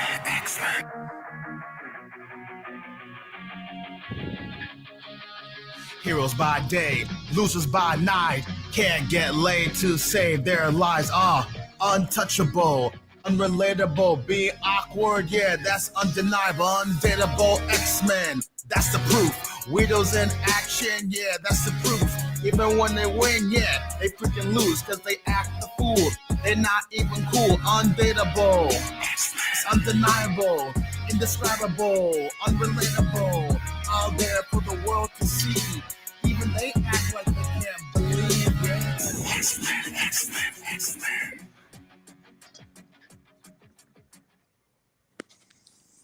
Westchester County, the 7th largest county in the entire state of New York. Westchester is a wonderful blend of thriving city life, peaceful villages, and picturesque living, known for its top-notch public schooling and high-quality life. It's an intellectual capital that boasts a highly educated workforce, colleges, and university. It's also the home of the X-Men. Yes, those X-Men. The most famous school for mutants stands right here in Salem Center. Oh, and it looks like we're actually going to see some of them right now. Where are you guys going? It's comic book day. Funny, I don't recall seeing that on my calendar. But then again, it always feels like they're making up holidays. Man, no, Hank. It's not an official holiday. It's just something the comic shop we go to does every time of the first of the month. Duh, is really fun. Is buy one half off any manga, comic, or graphic novel of same name. Would you like to come with us? Well, I've been meaning to diversify my literature content. Comics and graphic novels might be a good gateway to do so. However, I have a paper I need to finish. Tell you what, if you recall anything, let us know, bub. Well, I'm a big fan of gargoyles, and I heard the manga is continuing. So if you could scare me up some issues from there, I'd appreciate that. Oh,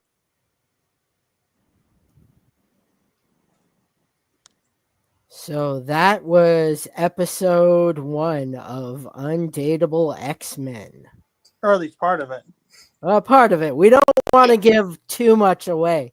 You guys got to go to Tyler's channel, which is the link is in the description.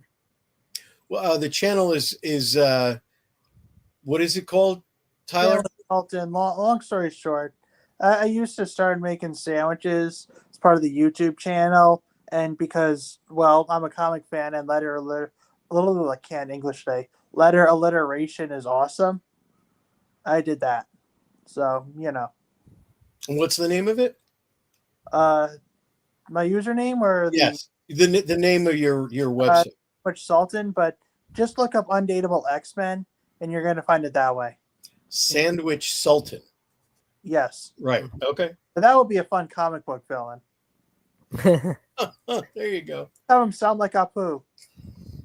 Here's your hoagie. Thank you. Come again. It's a shame they got rid of Apu. Yes. They finally did away with one of those many inaccurate stereotypes. Fat Tony. I mean, that really was really messed up that they did that. Bumblebee guy. I honestly don't know what they were thinking about keeping that portrayal of a character right now. The rabbi. Sorry, I seem to be having somewhat of a sneezing fit. All right. So, is everyone ready to head out, or you guys want to stay on for a little bit more? Leave, but in a polite way. What's that? Is this your way of asking us to leave, but in a No, polite way? I was just trying to get everyone's schedule because I can keep on going a little bit longer, but if anyone, Well, my laptop's in the shop and my phone's got like 20% life on it. Ooh. So if you want to continue, I'm gonna have to get my charger. okay, how about we go for another 10 or 20 minutes? Does that work? Cool with that? Sure. All right, keep talking. I got to get my charger. All right, sounds cool. Well, since we're waiting on that, I'm gonna do a little housekeeping. So check out our friends from JL Cannabis. They have all your supply needs, and if you go on their Facebook page, they'll actually do free classes on how to grow. So if you suffer from pain like me and you want to grow your own pot, it's perfect for you. And we're also launching our own series called Paranormal Academy. It's a fantasy comic book. And we're doing some really cool giveaways if you join our mailing list. We're going to be giving away this System Shock game for the PS5. Really cool. Just for joining the list. So the first 1,000 people that join will get it. And where's the other link? If you check out our friend, it's me, BG. We're going to be giving him a copy of this. So if you follow his channel and join the mailing list, and when you join the mailing list, make sure you say it's me, BG. You'll get 5 times the giveaway. Just and we'll work something out. And for watching the video, if you subscribe to it, you'll get this really cool game. So we got a lot of cool videos and giveaways. And check us out on Facebook, 8-Bit Shinobi. So there's my shilling for me. Hey, what if I do the rest of the episode like this? Like sort of, it's like one of those spy agencies where you have the black screen, and then it's like, what was it? Charlie's Angels. It's like you always hear them, but you never actually see them. Hi, Charlie. Hi, Angels.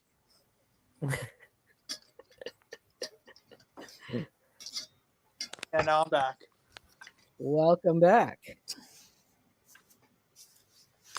So what kind of stuff do you normally have on the podcast? I've like almost everything. I like to promote independent creators. We've had people that worked on Marvel comics. I had Gia Fisherwood here. Oh, wow. Yeah, he's actually from Ottawa. So I was at Comic-Con with him dressed as Magneto. And he was telling me, he said, I was on the set of X-Men Apocalypse. And he says, Michael Fassbender was in character the whole time. So I was like this, looking at all the people like, puny humans, I'm better than you. That's cool. So he asked me if he could see my helmet. I'm like, go for it. So I took the helmet and he put him on.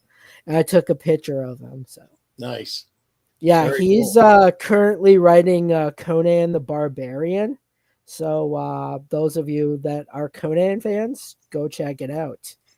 And he's also hopefully we're gonna be able to do issue 1 of Paranormal Academy. He's gonna do a special cover for us. Oh, wow, nice. Yeah. Oh, do you have a PDF of that? I can check that out later. I have the regular cover, but not that one yet. All right, no worries.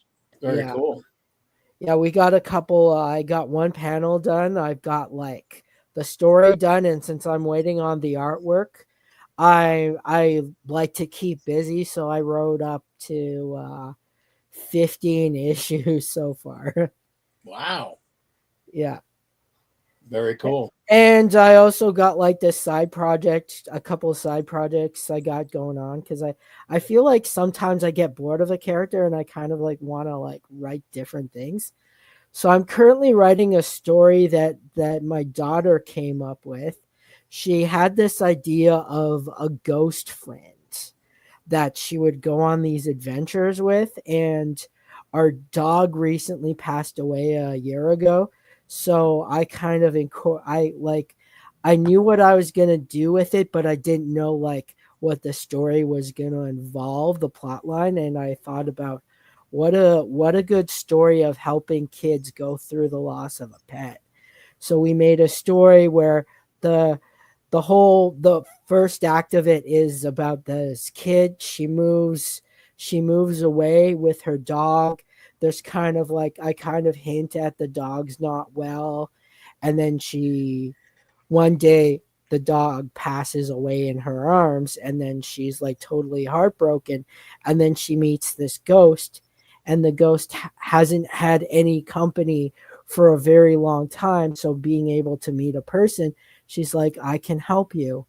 We can go to spirit world and we could bring I believe that you're pure of heart. You can get a wish to bring the dog back. So see, that's always a very touchy subject when it comes to media, like death. Like 4Kids example, they really much didn't do anything adult, which makes you wonder why they even wanted to touch One Piece to begin with. Or Yu-Gi-Oh, where everyone was sent to the Shadow Realm. Yeah, exactly. But what is the best way to handle death in media? Like, okay, back to Gargoyles. In the first episode, they were betrayed by the one person they thought they had a great mutual relationship. And, well, basically, most of the clan was genocided. Or Beast Wars, we see in the episode Code of Hero, Dinobot saved himself to protect the future of mankind. Another great example. And he had such a great story arc. Like he He really, went. Rickman, any deaths in media you think were done really well?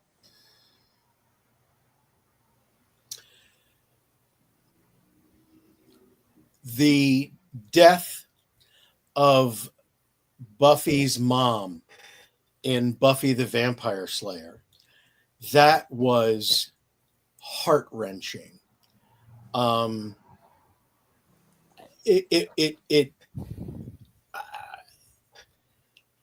was no sound, there was no music, there was nothing. It was just pure emotion, and it was something you did not ever expect from a supernatural series. You know, you figure they're going to figure something out, and you know, some magical something or other, and they didn't, and it just really it hits. You know, especially all these years later. I mean, I lost my mom and my dad, and it's a very accurate portrayal of loss. And it was very, like, it just happened. It wasn't, you know, fantastical. No monster had anything to do with it. Nothing. It was just she died, and it was really very, you know, well done. I think we need to ask ourselves, why do we have death in media? I think there are several reasons, whether it's character growth for the person who is dying, like Dinobot, character growth for the person who was close with the person that died, like a shit ton of anime characters, Goku, Naruto, just to name a few. Even if their death does have some sort of meaning to it, like if you remember the Transformers the movie, the good one, the '80s one, Optimus Prime Oh died yes. merchandising, but also because it was the result of him sacrificing himself to turn the tides in the battle of the Autobots versus the Decepticons. And I think sometimes they just kill characters off for like personal reasons. Like a great example of that is South Park, where they killed Chef because they made fun of sociology, and his actor was really offended by that, so they just wrote the character off completely. Speaking of death in Dragon Ball, I don't know if you've ever watched Dragon Ball Z Abridged, because characters get brought back with the Dragon Ball so much. They made in Dragon Ball Z Abridged where Chaozu is like, he's like, we've died so many times it doesn't have any meaning. He's like, yeah, one more and I get a free Sunday. That's funny. Oh, I mean, what you call it? Sometimes it's death is taken as a joke for weird reasons. So I mean, it's funny that of all topics is explored more than anything else, and you really don't see a lot of deaths in Disney movies nowadays. I mean, you see referred to as that they died, but you don't see any hardcore shit anymore. Well, I think the reason we see death so much in fiction is it's people exploring what is death to me, and it's probably amongst humanity our greatest fear, and we don't know what happens next. If you have a religion, you have some sort of, you know, I guess, handbook as to what exactly you're supposed to expect. If you don't have a religion, you have probably a thought of some sort, and I believe that, you know, no one knows.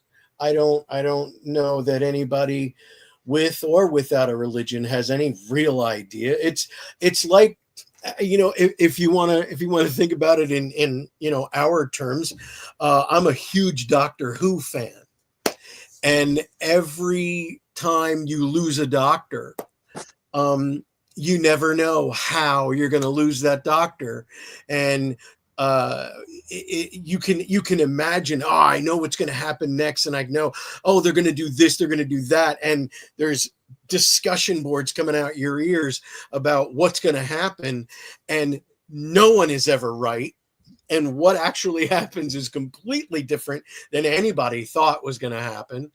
And I think that that's, you know, what happens. I don't know if you guys are a fan of Stephen Colbert. I watch The Late Show with Stephen Colbert, and he often has a questionnaire that he presents to some of his guests. And one of the questions is, what happens when you die? And Question. I would never know. I would never have an answer to that question. Do we stop? Is that it? Do we continue on? Does our energy go back into the universe? And this is why I think there are so many stories about death. I mean, some stories actually begin when the character dies, and what happens next. There's What happens before then? Pardon me? Or it happens before then, like the events that lead to their deaths. Well, I'm just saying some stories happen right at the character's death. What if maybe the character's ancient, they die of natural causes, on a bed in their room surrounded by their loved ones. It's a very nice way to go, I'm sure. And yet that's where the story begins. And then woof, all of a sudden we're off to whatever adventure this character's consciousness goes on. It's always it's fiction. I think a good portion, I wouldn't even know what to say, what percentage, but I'm sure almost every character we can think of probably has had an arc that dealt with either the death of someone close or their own death. How many superheroes have died and then come back?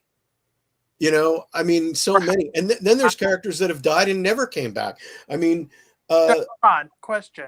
Sorry? Does Dead Man count? Yeah. Yeah. Well, that's but being dead was his whole shtick. Well, but that's exactly what I was saying earlier. That's a story that literally begins with the death of the main character. And then it's his adventure and adventures, because he's still around apparently, as a spirit, if you will. I don't know what they call him, but apparition. I mean, he's a consciousness that's able to enter other people's bodies. And he doesn't give him a drink first. That's how he that story starts with his death. So yeah. Also great. One of my favorite animes that starts with a death is Yu Yu Hakusho. Oh yeah. Right at the beginning, the character is dead, and he starts off as a street punk. He's no good, but he finds a kid that's playing in the street, and he says, "Don't play in the street. You're gonna get hit."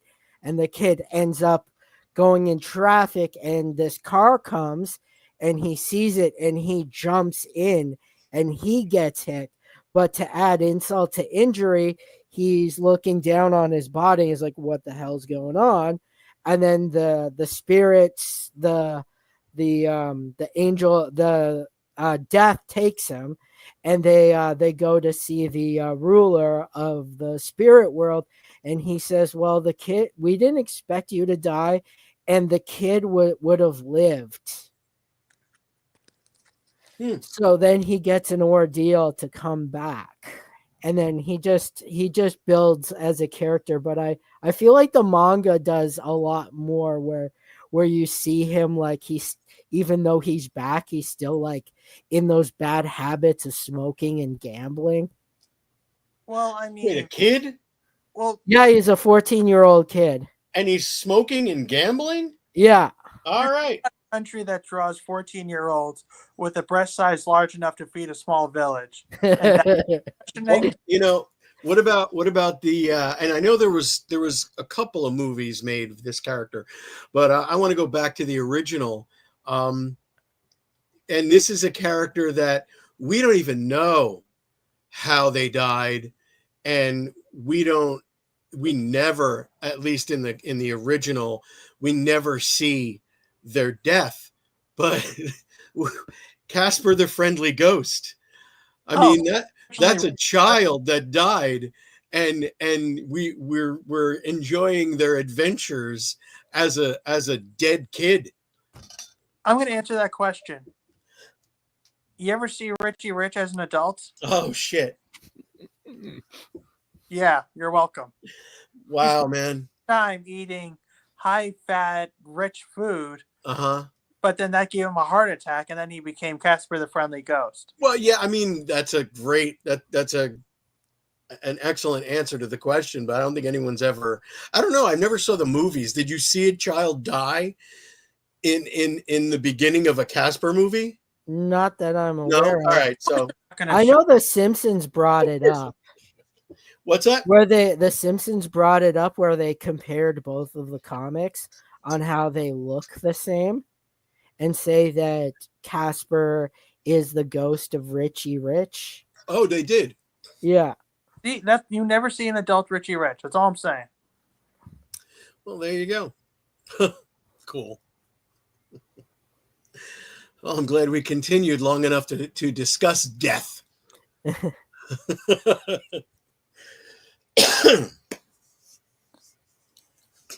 Was there anything else that you wanted to bring up, Tyler? Any projects you want to talk about?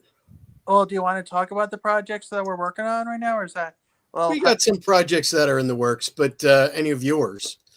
Oh, I'm working on some with some local creators, or at least one local creator near me. Another one who is somewhere in the country. I know a lot of people. They kind of blend after a while. One about the Suicide Squad, but instead of them handling like really difficult jobs, they handle more mundane shit because Amanda Waller's like, you know what? I have these people. They do whatever the fuck I say. I might as well exploit them.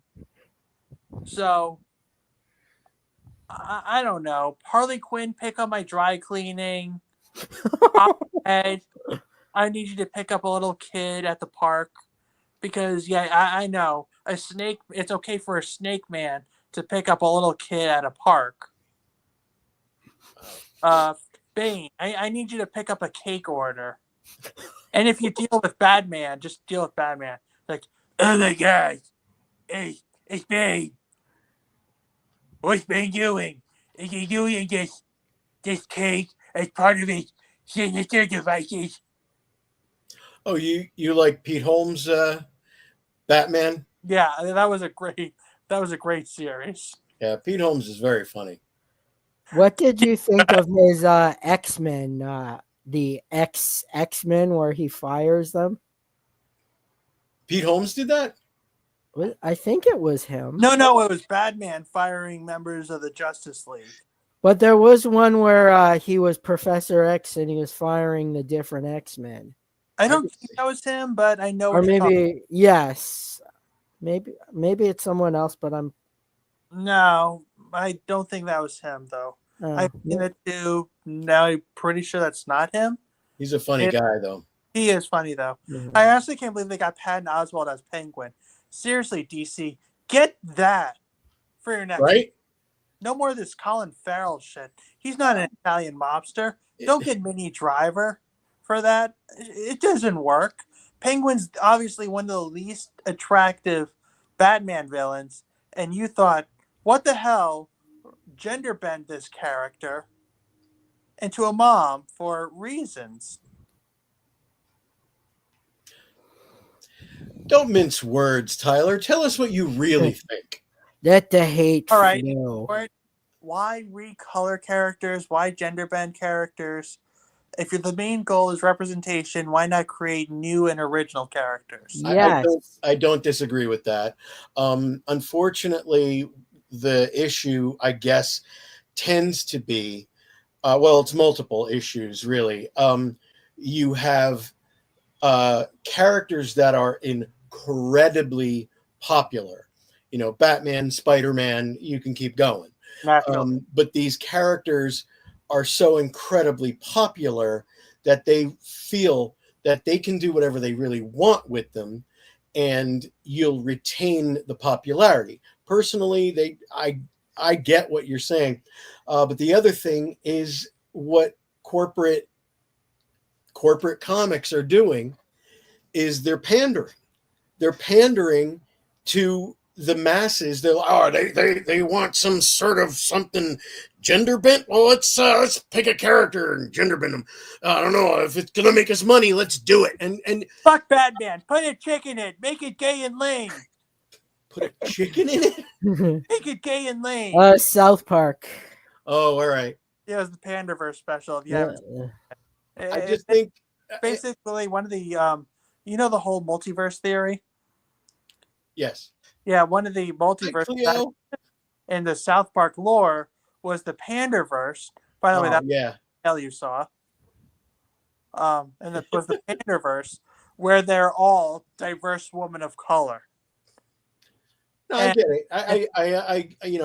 I've heard of that. I haven't seen that one yet. No, dude, see it. It's fucking hilarious. And you can get what do you call it? A free subscription of Paramount Plus and watch it for. It is on Paramount Plus, yeah. But one of the characters you see is Kathleen Kennedy, but it literally looks like Cartman in drag, and it's the funniest thing. And she always says, "Put a chick in it and make it lame and gay as fuck." Oh, a chick. Chick, yeah, like a woman. I thought you said put a chicken in it. No, that was funnier to me. If it was a chicken, I think that was funnier. But anyway, I mean, I understand the need for representation. Seriously, get a fat superhero in there. We'd all love to see that. Well, there are a few in the world. Bob doesn't count. He's a supervillain. Right, but you got Bouncing Boy. Granted, Legion of Superheroes, and haven't seen him in probably a decade. Last time I saw them was like when Kids WB was a thing. There you go. And there's a character named Faith, which is a large woman. But you're right. You're absolutely right. You know, hey, characters. Fat Lives Matter. What was that? FLM. Fat Lives Matter. You really want email, don't you? Really want. Any form of attention is good attention. No, it's not. Not when they're chasing after you with flaming torches. Oh, what? Am I going to be the new J.K. Rowling? It's not that bad. Look, I honestly, I get it. I respect it. My whole feeling is that as long as it doesn't become the focus of a character, then you know what? Okay, if you want a gender bend or race bend or whatever bend you need to do, then that's cool. I just think that I understand the lack of representation. Oh, I do get that. Something like I was just talking about Doctor Who. Yeah, that name always confused me. Since he's British, wouldn't it be Doctor Whom? Not necessarily. Depends upon the sentence. But but anyway, Doctor Who.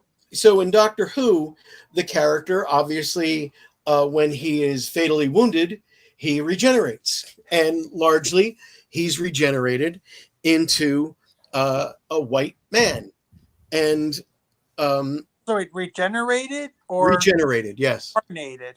I'm sorry. Say it again. Regenerated or reincarnated? It's literally called regeneration. It's an energy thing. He kind of explodes in energy, and then all of a sudden he's someone new. It's a new actor. It happened back in 1964 or 5 when the original actor became too ill to perform the character anymore, and the character was incredibly popular. So they said, well, he is an alien. Maybe he can regenerate. And that's what they did. But he'd always regenerated into being a white man. And a few years ago, he regenerated into a white woman. And oh my God, how dare you take away my super character? Mer, mer, mer. And, the internet went crazy like it does with everything. But if you watch the series, it was good. I had some problems with the writer and the showrunner, but the actors were fantastic. And then, well, actors can only carry a show or a movie. So you're right. And then he regenerated, and what they did to placate fans was they regenerated Doctor Who into, or the Doctor, I should say, into a previous incarnation, a previous actor that was everyone's favorite actor. And he went on, it was a white man, David Tennant, and he went on to do a few specials, they called them.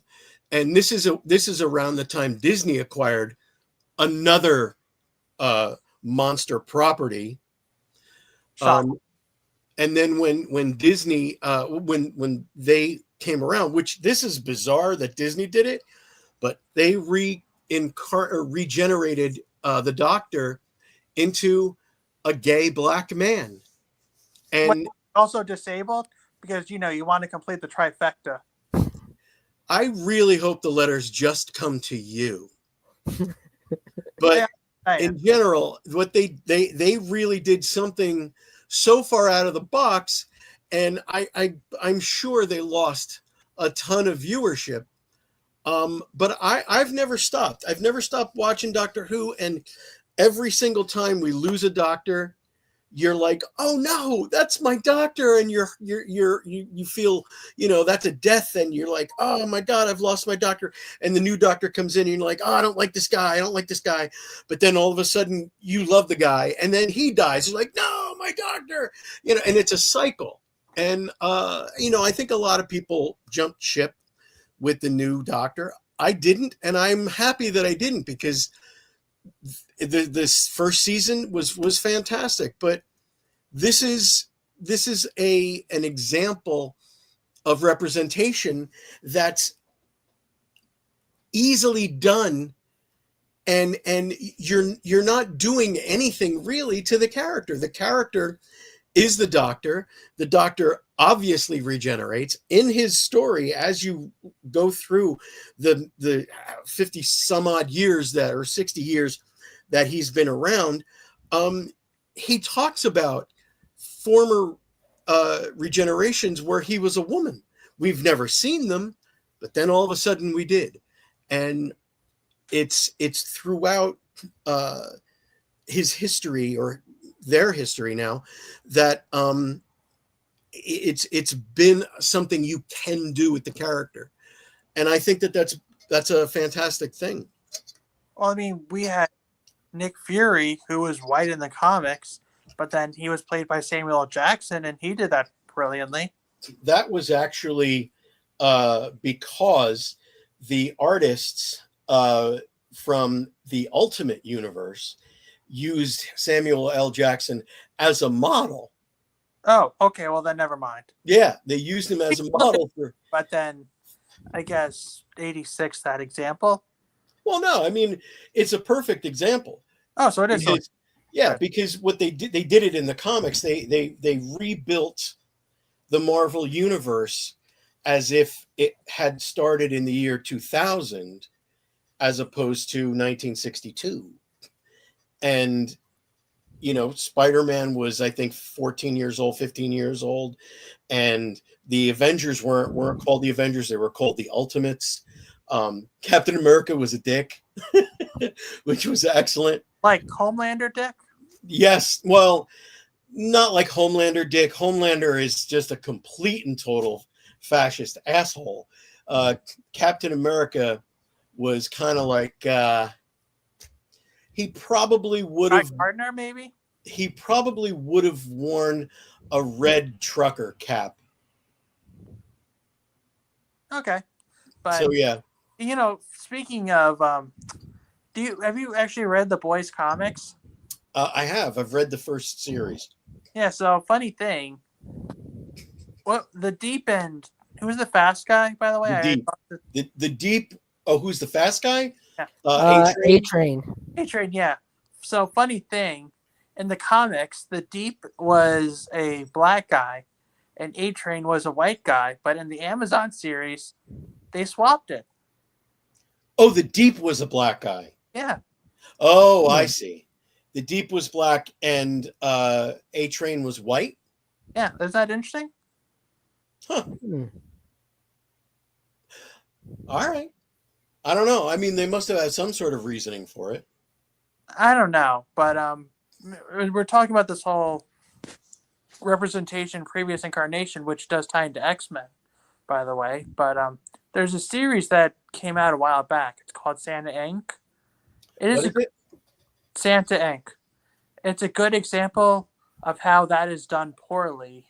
And the whole premise is that every Santa, because in that series, Santa was really more like a mantle thing. Like, think of it as like the next Green Lantern, or like the Phantom. Or the next Phantom. Yeah. Or the next Wielder of the Matrix, kind of a thing.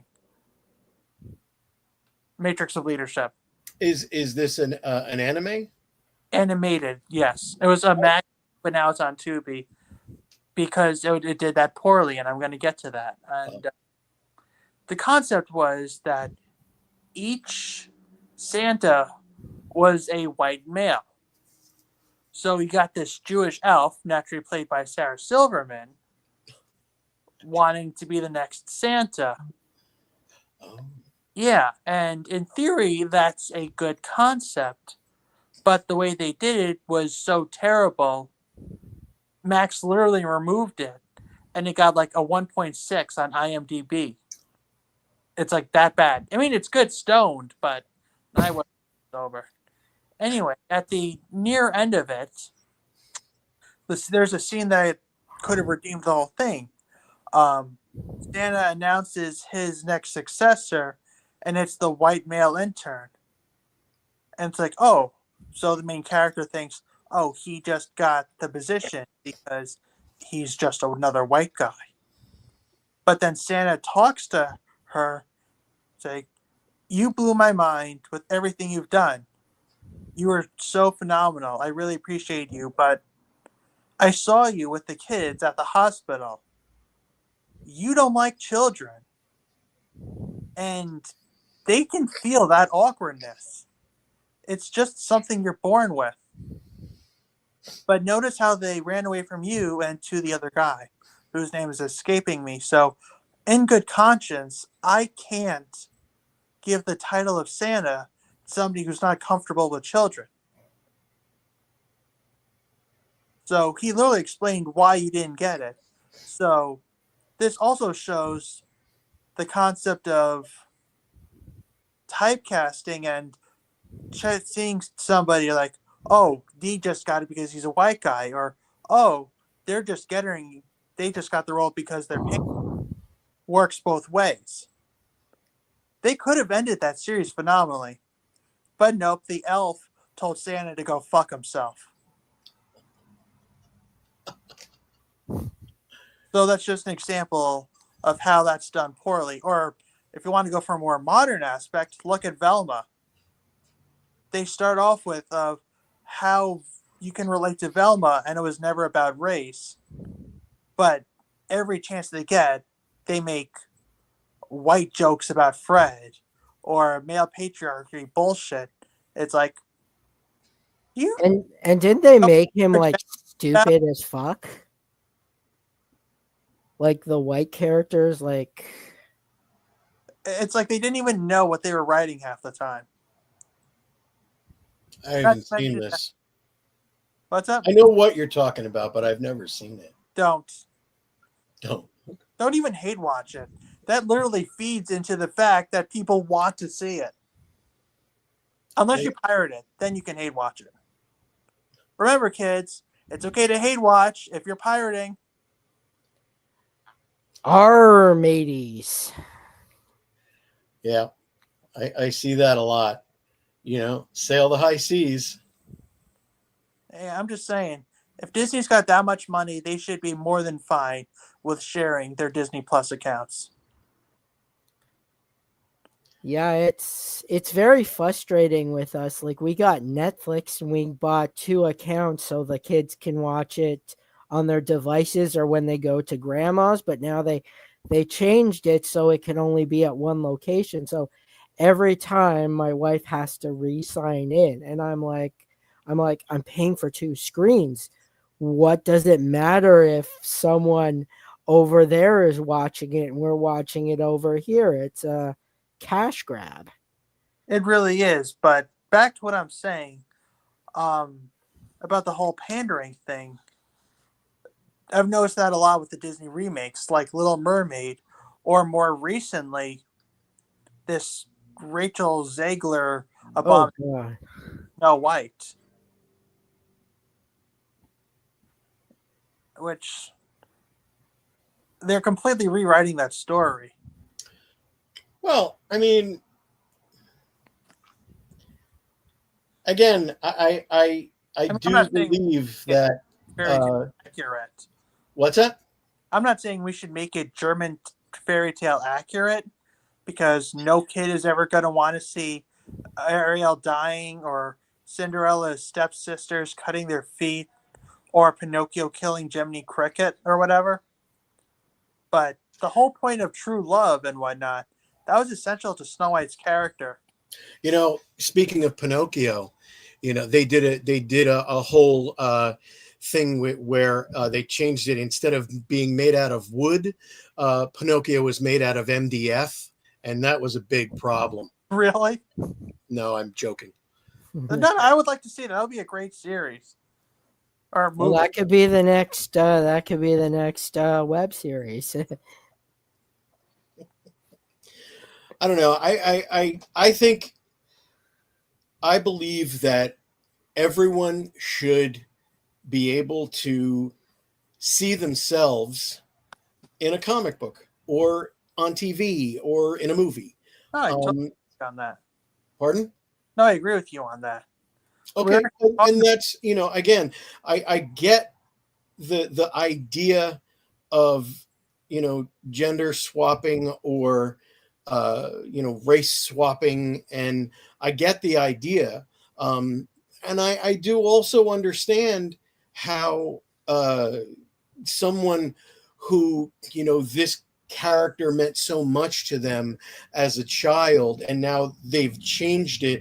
But I mean, if you think about it, you were a child when you saw whatever, and now a child is going to see that character, and maybe that child isn't the same race as you or gender, and that child is going to identify with this character even more so.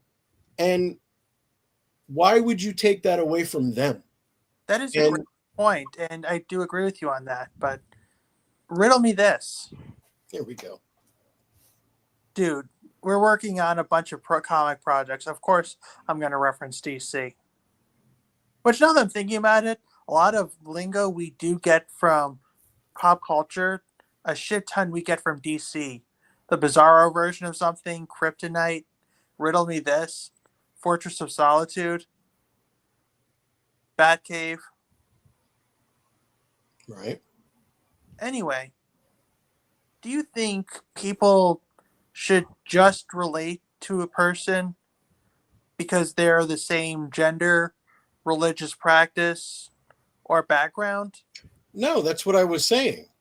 You know, the child that's going to see this new version of Ariel may be very, very young, and they may not have seen the cartoon. This may be their first iteration. Let's bring it back to comics. So I like to say that everyone should be able to like whatever they want to like, and I believe in that. I do have opinions, and one of my strongest opinions is that I am not a big fan of Zack Snyder, and in particular, his foray into the DC universe. And one of the stories that I will tell is that I went to see Man of Steel, and I did not recognize Superman in that movie at all. And when at the end of that movie, and I'm spoilers alert, when Superman kills General Zod by snapping his neck, I literally almost got up and walked out of the theater. But then I realized I actually stood up, and then I realized, oh, I'm with people. I can't leave. So I sat back down, but I hated that movie. And I will tell you, this is the reason why. I was talking to a friend of mine, and he's in South, like Florida or something, and I'm talking to him, and he's like, "Yeah, I took my kid to see Man of Steel, and he really liked it." And he wanted to get a Superman costume. And, you know, nowadays you go to Target, you can find full Superman costumes. We never had that. I would have loved to have had a Spider-Man costume or Superman or anything, but we had to make our own. Anyway, so he went to Target and got him a Superman costume, and the kid wanted to play Superman. So they went outside. My buddy, of course, tied a towel around his neck. And okay, so we are comic book fans. We saw the first series of Superman movies. So what does my friend do? He's playing General Zod. His kid's outside with him in the yard. My buddy stands there with his hands on his hips, and he goes, "Kneel before Zod, son of Jor-El." And his kid, literally in a Superman costume, goes, "Snap, you're dead." Whoosh. And he flies off. To be fair, that's the same mistake they made with the Transformers movies. But what I'm saying now is that the kid, his view of Superman is a killer. My view of Superman from the time when I was even too young to watch television is the Man of Steel and truth, justice, and the American way, which truth, justice, and the right way. That didn't sound but that's right not either. as catchy. Yeah, well, yeah, no, it didn't sound right either anyway. It sounded better in my head. But anyway, still, it may be the human way. But in all, this character always represented goodness. It always represented giving and not taking, and never taking a life, finding a better way. And this one movie, one scene took that all away. So sorry. I'm sorry. You were trying to say something? Yeah, I mean, Optimus Prime from the Michael Bay abortion movies is another good example of this. Optimus Prime doesn't kill. I mean, he'll wound a Decepticon at worst, but he'll never kill. That was his whole thing. But then in the Michael Bay movies, he's killing characters left and right. And they're stepping on shit. They're destroying buildings. I mean, I just watched point where the voice actor Peter Cullen, who has voiced Optimus Prime in countless movies and shows and video games, that he was disgusted by that. I always whenever a movie like that happens, Transformers. There, I was just watching King Kong and Godzilla, and I'm watching this movie, and they totally obliterate whatever city they're in. I think they're in Italy at some point, and I mean the whole city's gone by the time they're done. People are dead left and right, and it's like at the end they're like, "Oh, thank God!" I'm like, "What are you talking about?" So many people are dead now, but I mean, it's a monster movie. And Transformers is pretty much the same type of thing. It's a big robot movie. You have monsters fighting robots. I'm down. I'm gonna watch it.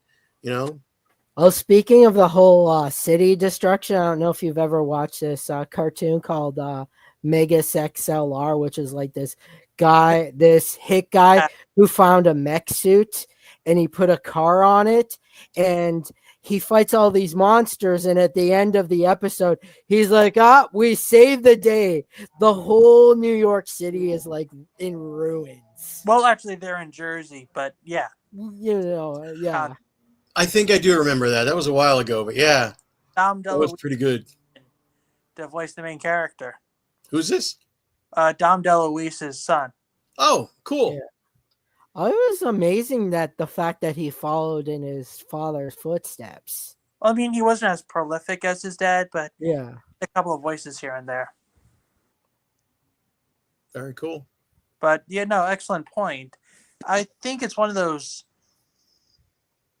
It's no secret that every incarnation of a character is different than the one before it. Like, let's look at the Kevin Conroy Batman versus the Adam West Batman.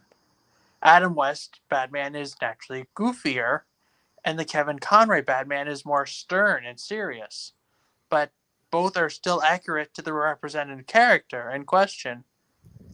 But then we see Optimus Prime, who just kills Decepticons left and right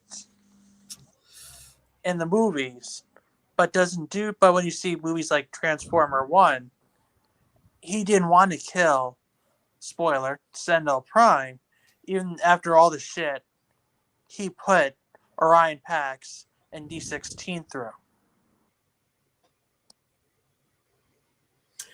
I feel like a lot of the stuff that's happening now, a lot of the movies and TV series and whatnot that's happening now, a good portion of them, maybe not all of them, of course, but a good portion of them are being written as if they were fan fiction,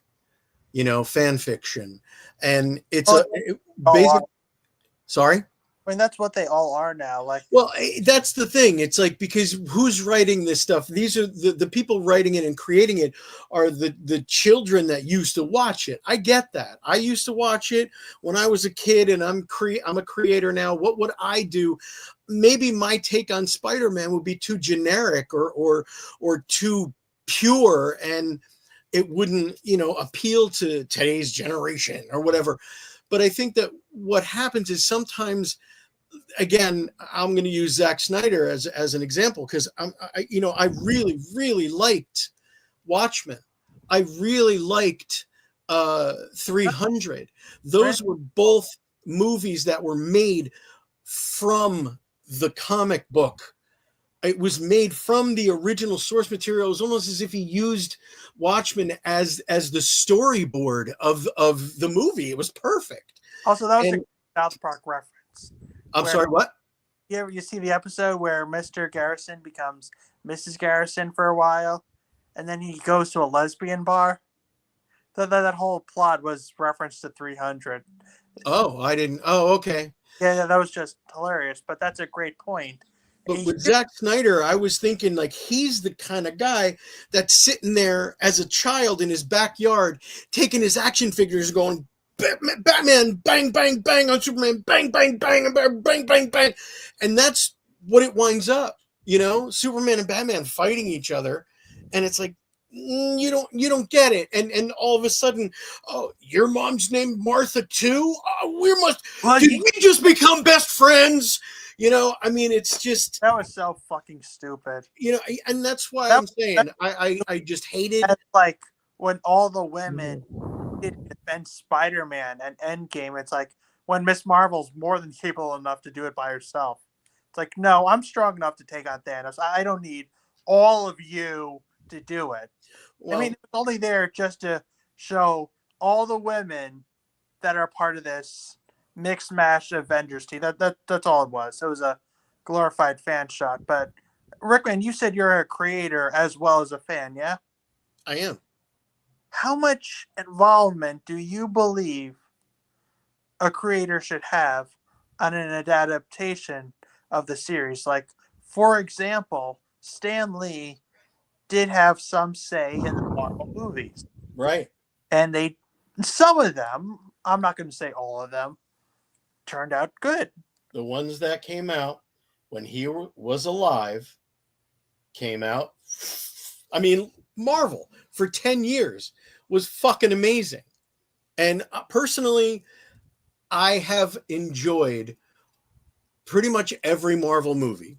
And I'm going to say that. I know some people didn't like the Marvels. I did. I know, whatever. I don't care, but I have enjoyed pretty much every Marvel movie. And Stan Lee and other comic book creators had a hand in it.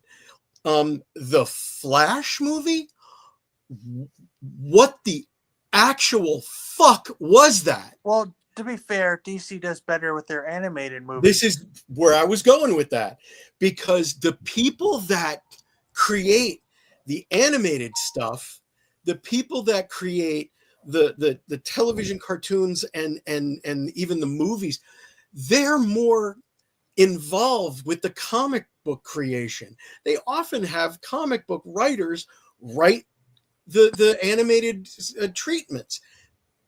But Right. when it comes to the movies, it's all done by guys in suits and ties. It's total crap. So It's like if you look at all the Suicide Squad movies, yeah, you got Batman Assault on Arkham, the other animated Suicide Squad movie. Those were done really well. Well, I think even the animated series, when they crossed over with Superman, did a way better job, like showing just how the two are totally different. Like you said, Superman snaps his neck, but in this one, Batman's beating the crap tar out of someone, and Superman's like, "Yo, buddy, you're going a little too far there," and he just like uses jiu-jitsu to throw him off, and then he has his kryptonite. Well, even when it comes to the television versions, when Supergirl introduced the Supergirl TV show in the Arrowverse, they called it, when Supergirl introduced Superman, they introduced him in a 5-minute segment where he stops the ball from the planet, from the Daily Planet, from falling and killing people, puts it down, and he then picks up a little kid's baseball cap and puts it on the little kid's head and pats him, and he smiles and he waves and he flies off, and I'm like, oh my God, in 5 minutes they did a better job than 2 fucking movies, 3 at the time maybe, because I don't know if Justice League was out yet, but 2 or 3 movies that they had time to do. And I was like, oh my God, 5 minutes, and this is a better version of Superman. Sorry, that is like one of the topics that I get very passionate about. And again, you can like what you like. If you're a Snyder bro, good on you. I am not. I am looking very forward to James Gunn's DCU. I enjoyed his The Suicide Squad was fantastic, and I did enjoy the cartoon that he just put out on Max. So I'm down. But I'm not a Snyder fan, but the action was like pretty much eye candy. It was okay, but I felt like it was too dragged out, and then at the end, I'm like, am I watching a PS3 or 4 game or something like that? Like that's right. what I'm like. I've seen better. Like the Superman 2 looked more real than that fight. And that was like what, the 70s or Yes. early 80s? 80s, yeah. And I'm like, how is this looking better than something in like 2000s or like the original Pirates movie with the guy with the squid tentacles? I'm like, how is this CGI looking a whole lot better than 2024? Where I'm like, Well, COVID kind of fucked us over there. Well, that's true, but AI is going to fuck us over even worse. yeah. Well, guys, my kids are heading to bed, and I hate to be that guy, but you don't have to go home, but you can't stay here. It's fortunate that I'm already home. Well, thank you guys for coming on. We got to do this again. I love like just these conversations where we got everyone from everything just talking, just shooting the shit. Yeah, no problem. Very cool. And some more X-Men, people who are involved in that. Yeah, and Undateable X-Men. Yep, Undateable X-Men. And we're hoping in January to get Robert Boxdale on stream with you guys. He's the voice of Sauron. Good Very friend cool. of mine. Yeah.